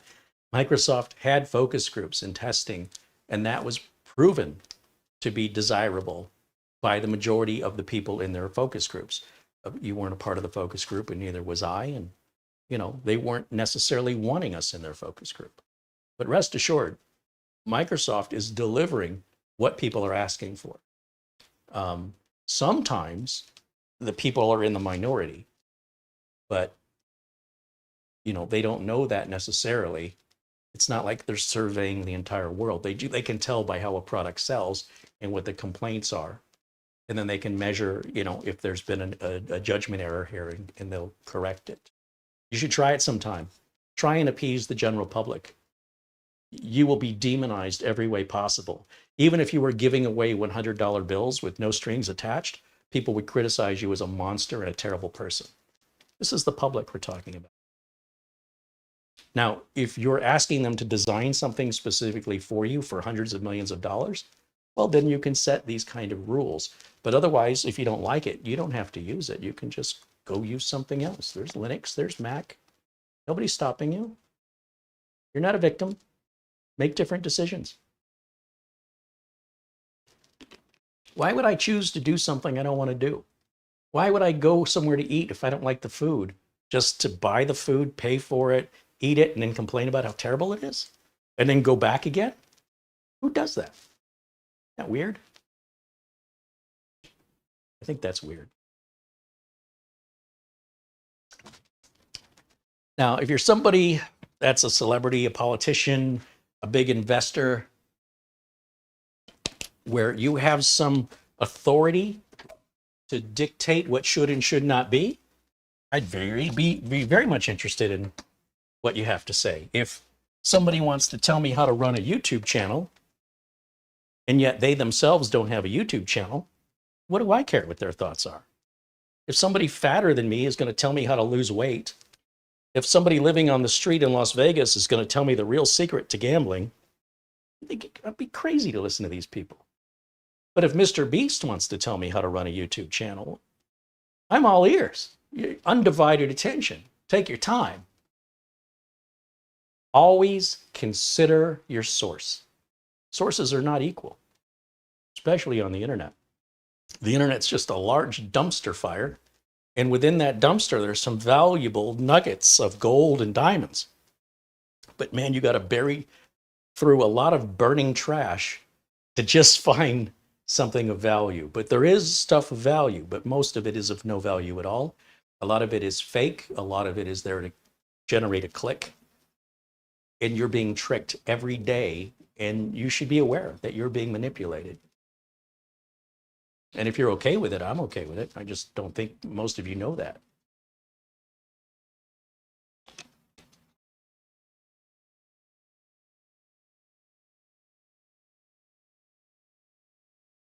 Okay, so if we have any other questions, if anybody's brave enough to ask, I'm just telling it as it is. I'm not picking anybody.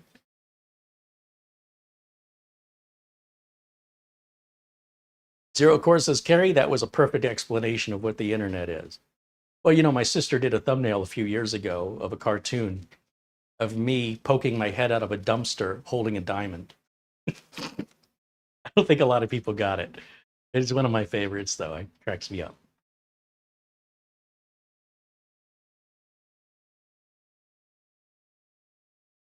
John wants to know how Jimmy's doing. Jimmy's fine. He's getting a little hard of hearing and sight. His vision's kind of going a little bit, but you know, he's doing good. It's just age.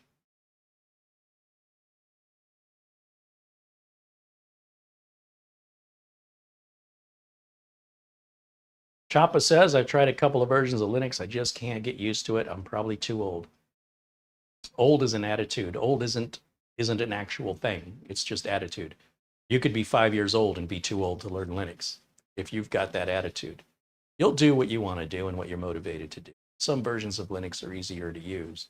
Some are more like Windows than others. And there is a version of Linux out there that kind of mimics Windows. I'm sure somebody in the chat can tell me the name of it. I forgot. There's so many different variations of Linux, I can't keep track of them all.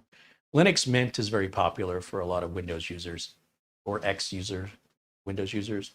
But there's also one that's really very similar to Windows. Just can't seem to remember what it's called.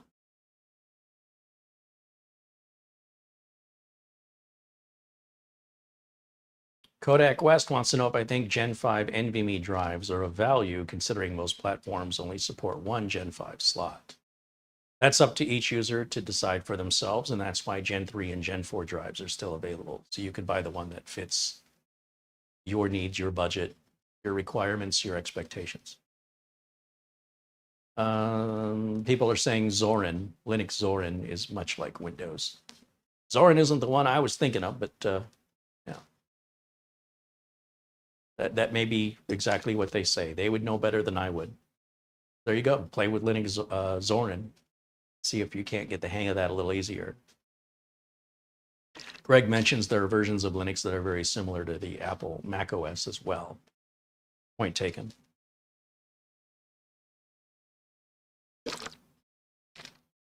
Jim KJ3N says, other than benchmarks, most people would never know if they had a Gen 3, 4, or 5 NVMe drive. This is true. Yeah, that's right. But there are people that do require a Gen 5. It makes their job more productive. And they know. They don't need to look at benchmarks. They know. But they're not watching YouTube videos, generally speaking.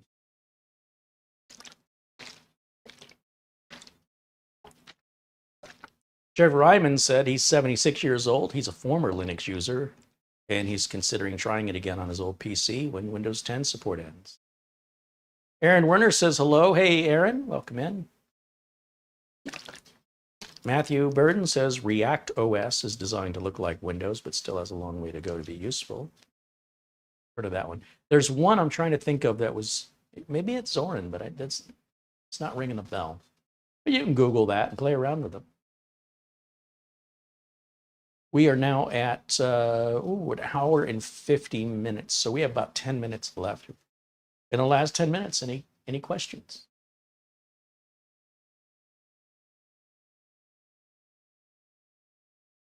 Zero Core says, were you thinking of Pop OS? Maybe.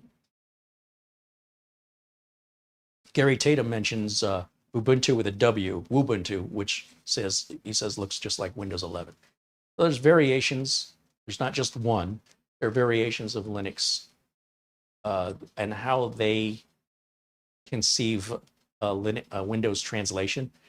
Some may sit better with you than others, and that's why they've created their own, as they thought the other ones weren't good enough. Each one who created one thought the others were not good enough. So there's no agreement on that. You just have to try them out and see what resonates with you.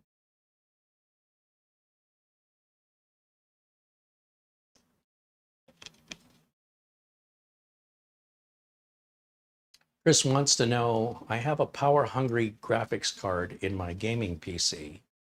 Would it matter if I switched from a 13700K and a Z90 board? And it just scrolled off and I can't read it anymore.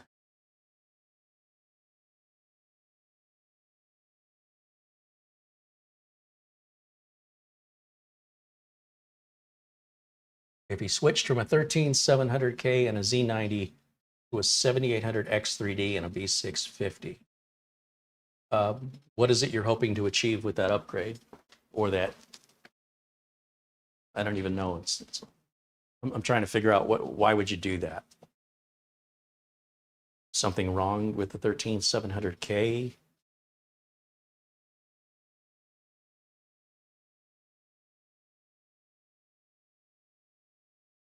Chris says power saving. There be a power savings? How much are you spending in power?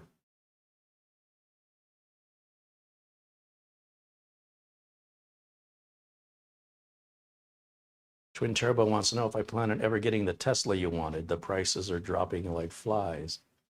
Yep, not the insurance prices.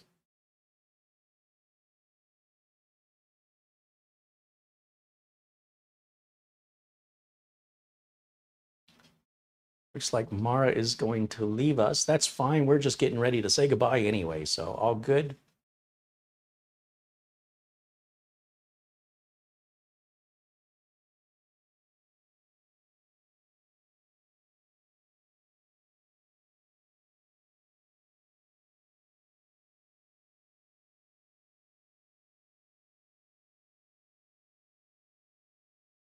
So the problem we run into,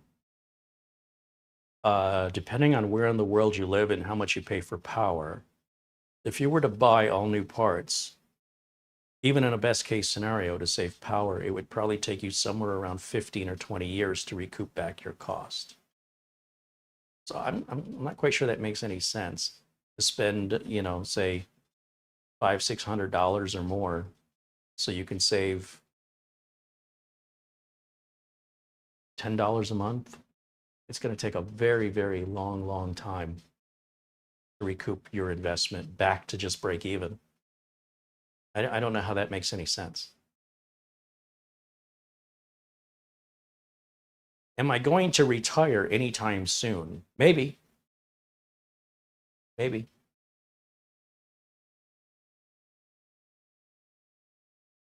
What would I do if I retired?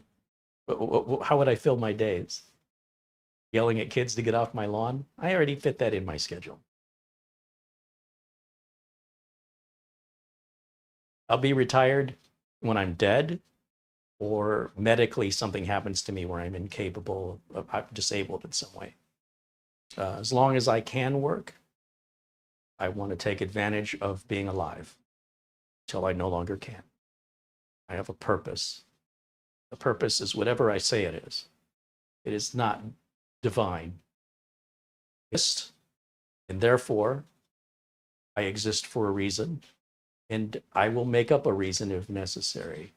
Sitting around consuming the planet's resources waiting for my death sounds like hell.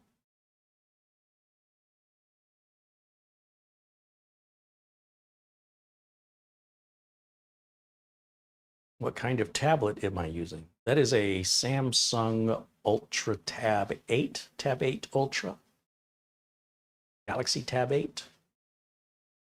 Greg says, travel on the motorcycle with Mitch. No, thank you. Mitch can enjoy that without me. I like having protection around me. Phoenix is a place of distracted drivers and intoxicated drivers and things laying in the road from unsecured loads and pickup trucks.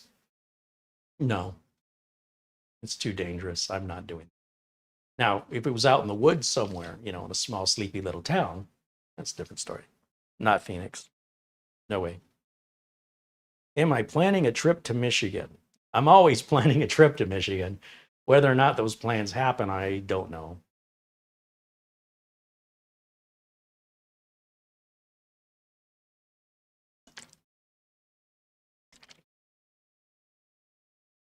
Doge says that doesn't sound like retiring. Are we making the assumption that people want to retire? Are we?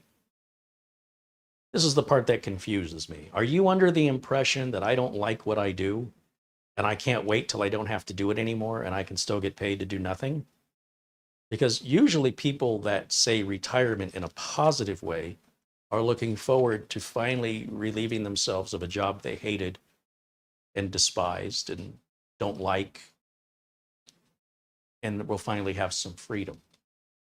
I'm self-employed. I do what I want, when I want, how I want. I turn down any work I don't want to do. I do it on my timeline, my way, and I'm held accountable and responsible, and nobody else but me suffers the consequences, whether it's negative or positive. Why would I give that up? Why would I want to give that up? So in that way, retirement is a curse. It's nothing to look forward to. It's something to fear. So the assumption that retirement is desirable is an assumption that I don't like what I do.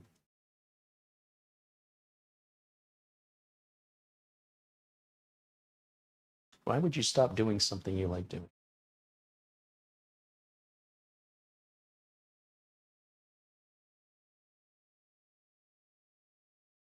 Andy says, I retired so I could do what I wanted to do. See, I didn't wait to retire. So now, I guess I retired about 30 years ago, if that's the measure.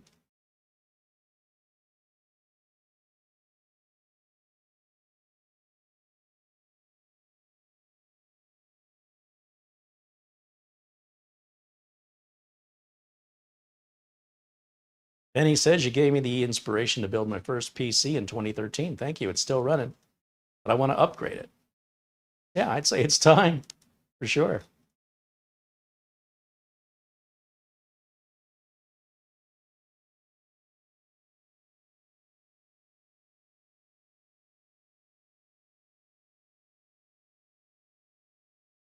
Nothing wrong with being retired. I'm not criticizing anybody who is. I understand why people do that. I'm not one of those people.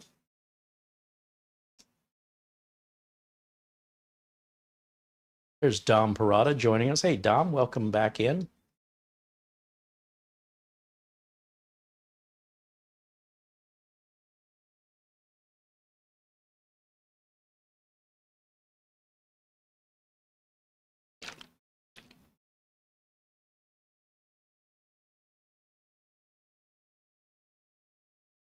You could retire and do it as a hobby. It's a bit less stressful, such as this current situation. I don't know that going stressless is good. I think having a little bit of stress is healthy, and I think you'll live longer the more you've got to fight. The minute you get lazy and there's no fight in you anymore, I think you get closer to death. So, well, I will acknowledge and complain about the stress. What I really don't like is the pressure. So if somebody says, hey, our system is down and you need to stop what you're doing and get over here right now, I don't like that. But that very rarely ever happens these days. So when it does happen, it's not, I mean, it's stressful, but it's not that big of a deal. I get over, I just stop what I'm doing and I go. And it's one day, one time, maybe once a year.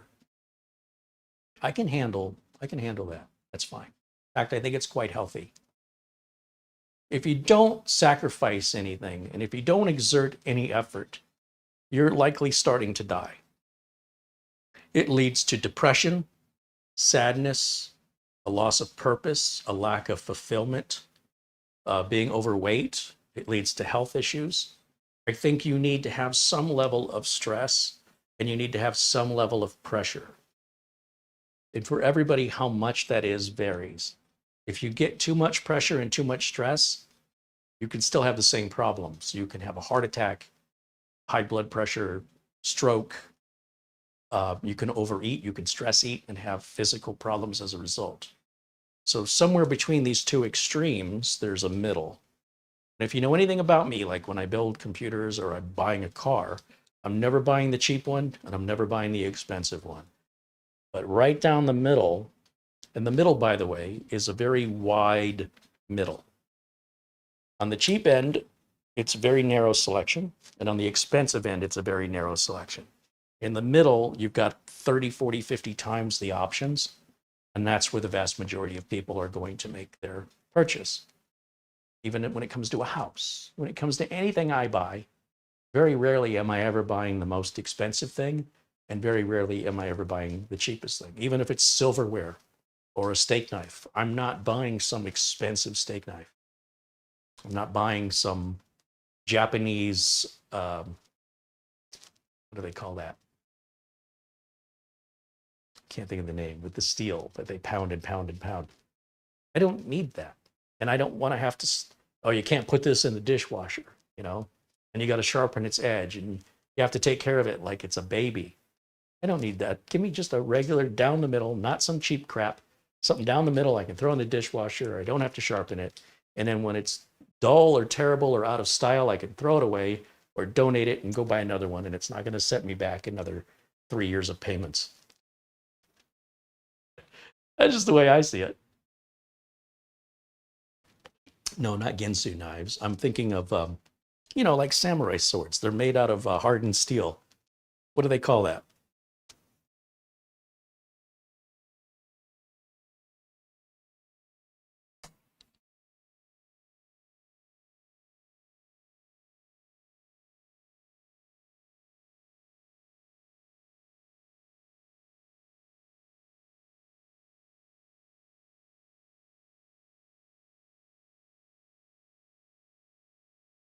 Japanese knives, hardened steel.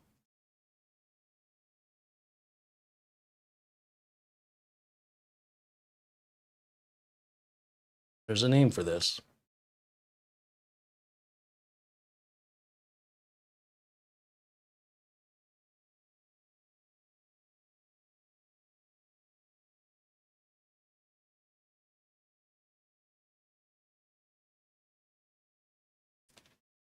It's a forging process that makes the blade harder and sharper. How are samurai swords made?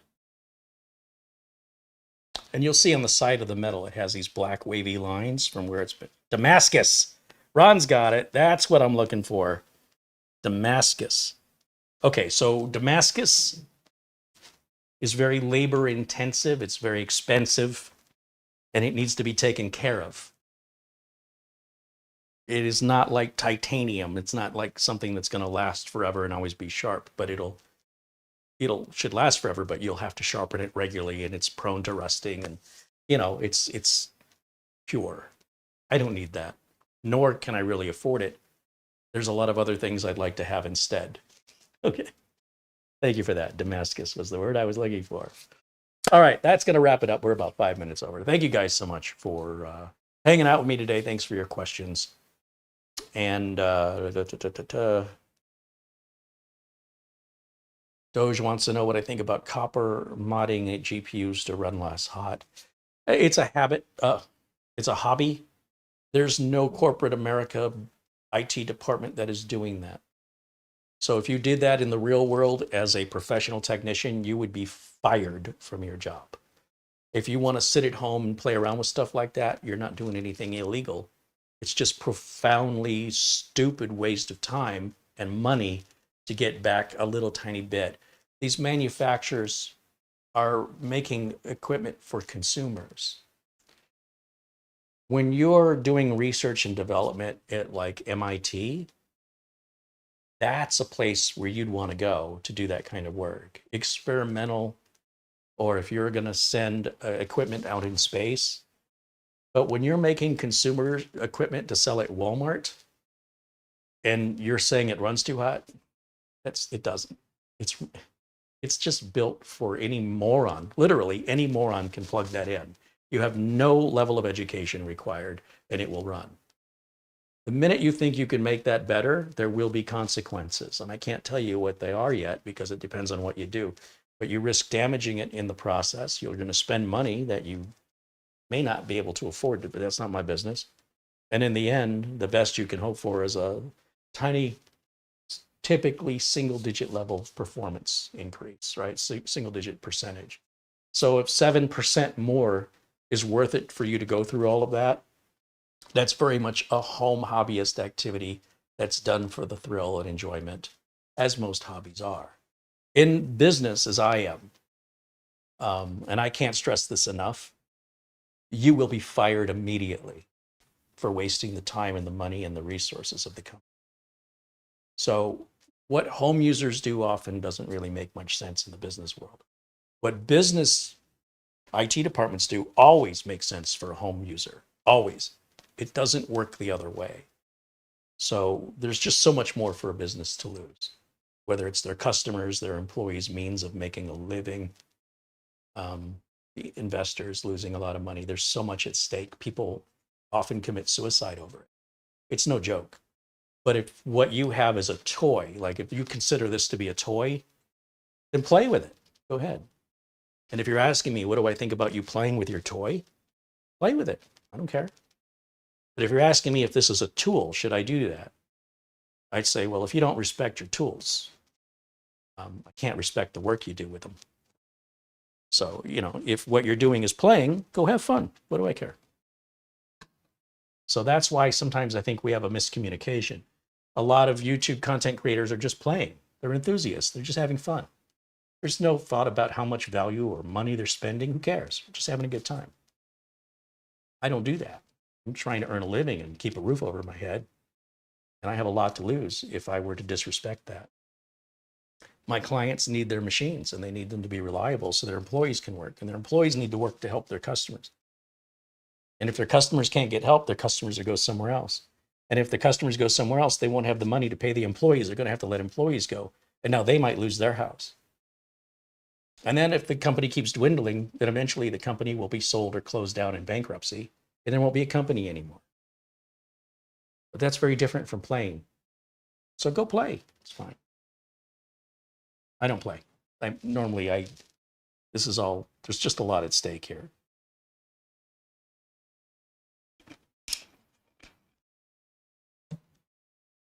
Okay. Joseph Hawkins says, I used to be blue. Oh, we can make you blue again. We lost all the blues and we're just putting them back. It wasn't just you, it was everybody. And then I can only make you blue if you're in the chat room. I can't do it otherwise. But since you're here, we'll go ahead and put you back to blue. Slowly but surely, we'll get everybody back to blue.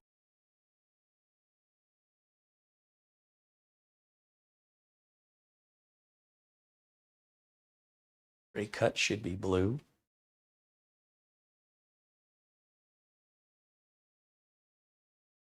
Okay, guys, that'll wrap it up for me for today. Thank you so much for hanging out with us. I'll be back with an update or with another video as soon as possible, maybe tomorrow. Not sure yet, but definitely every Friday at 1 o'clock Pacific time. I hope you'll join us then. Thank you for watching. Bye for now.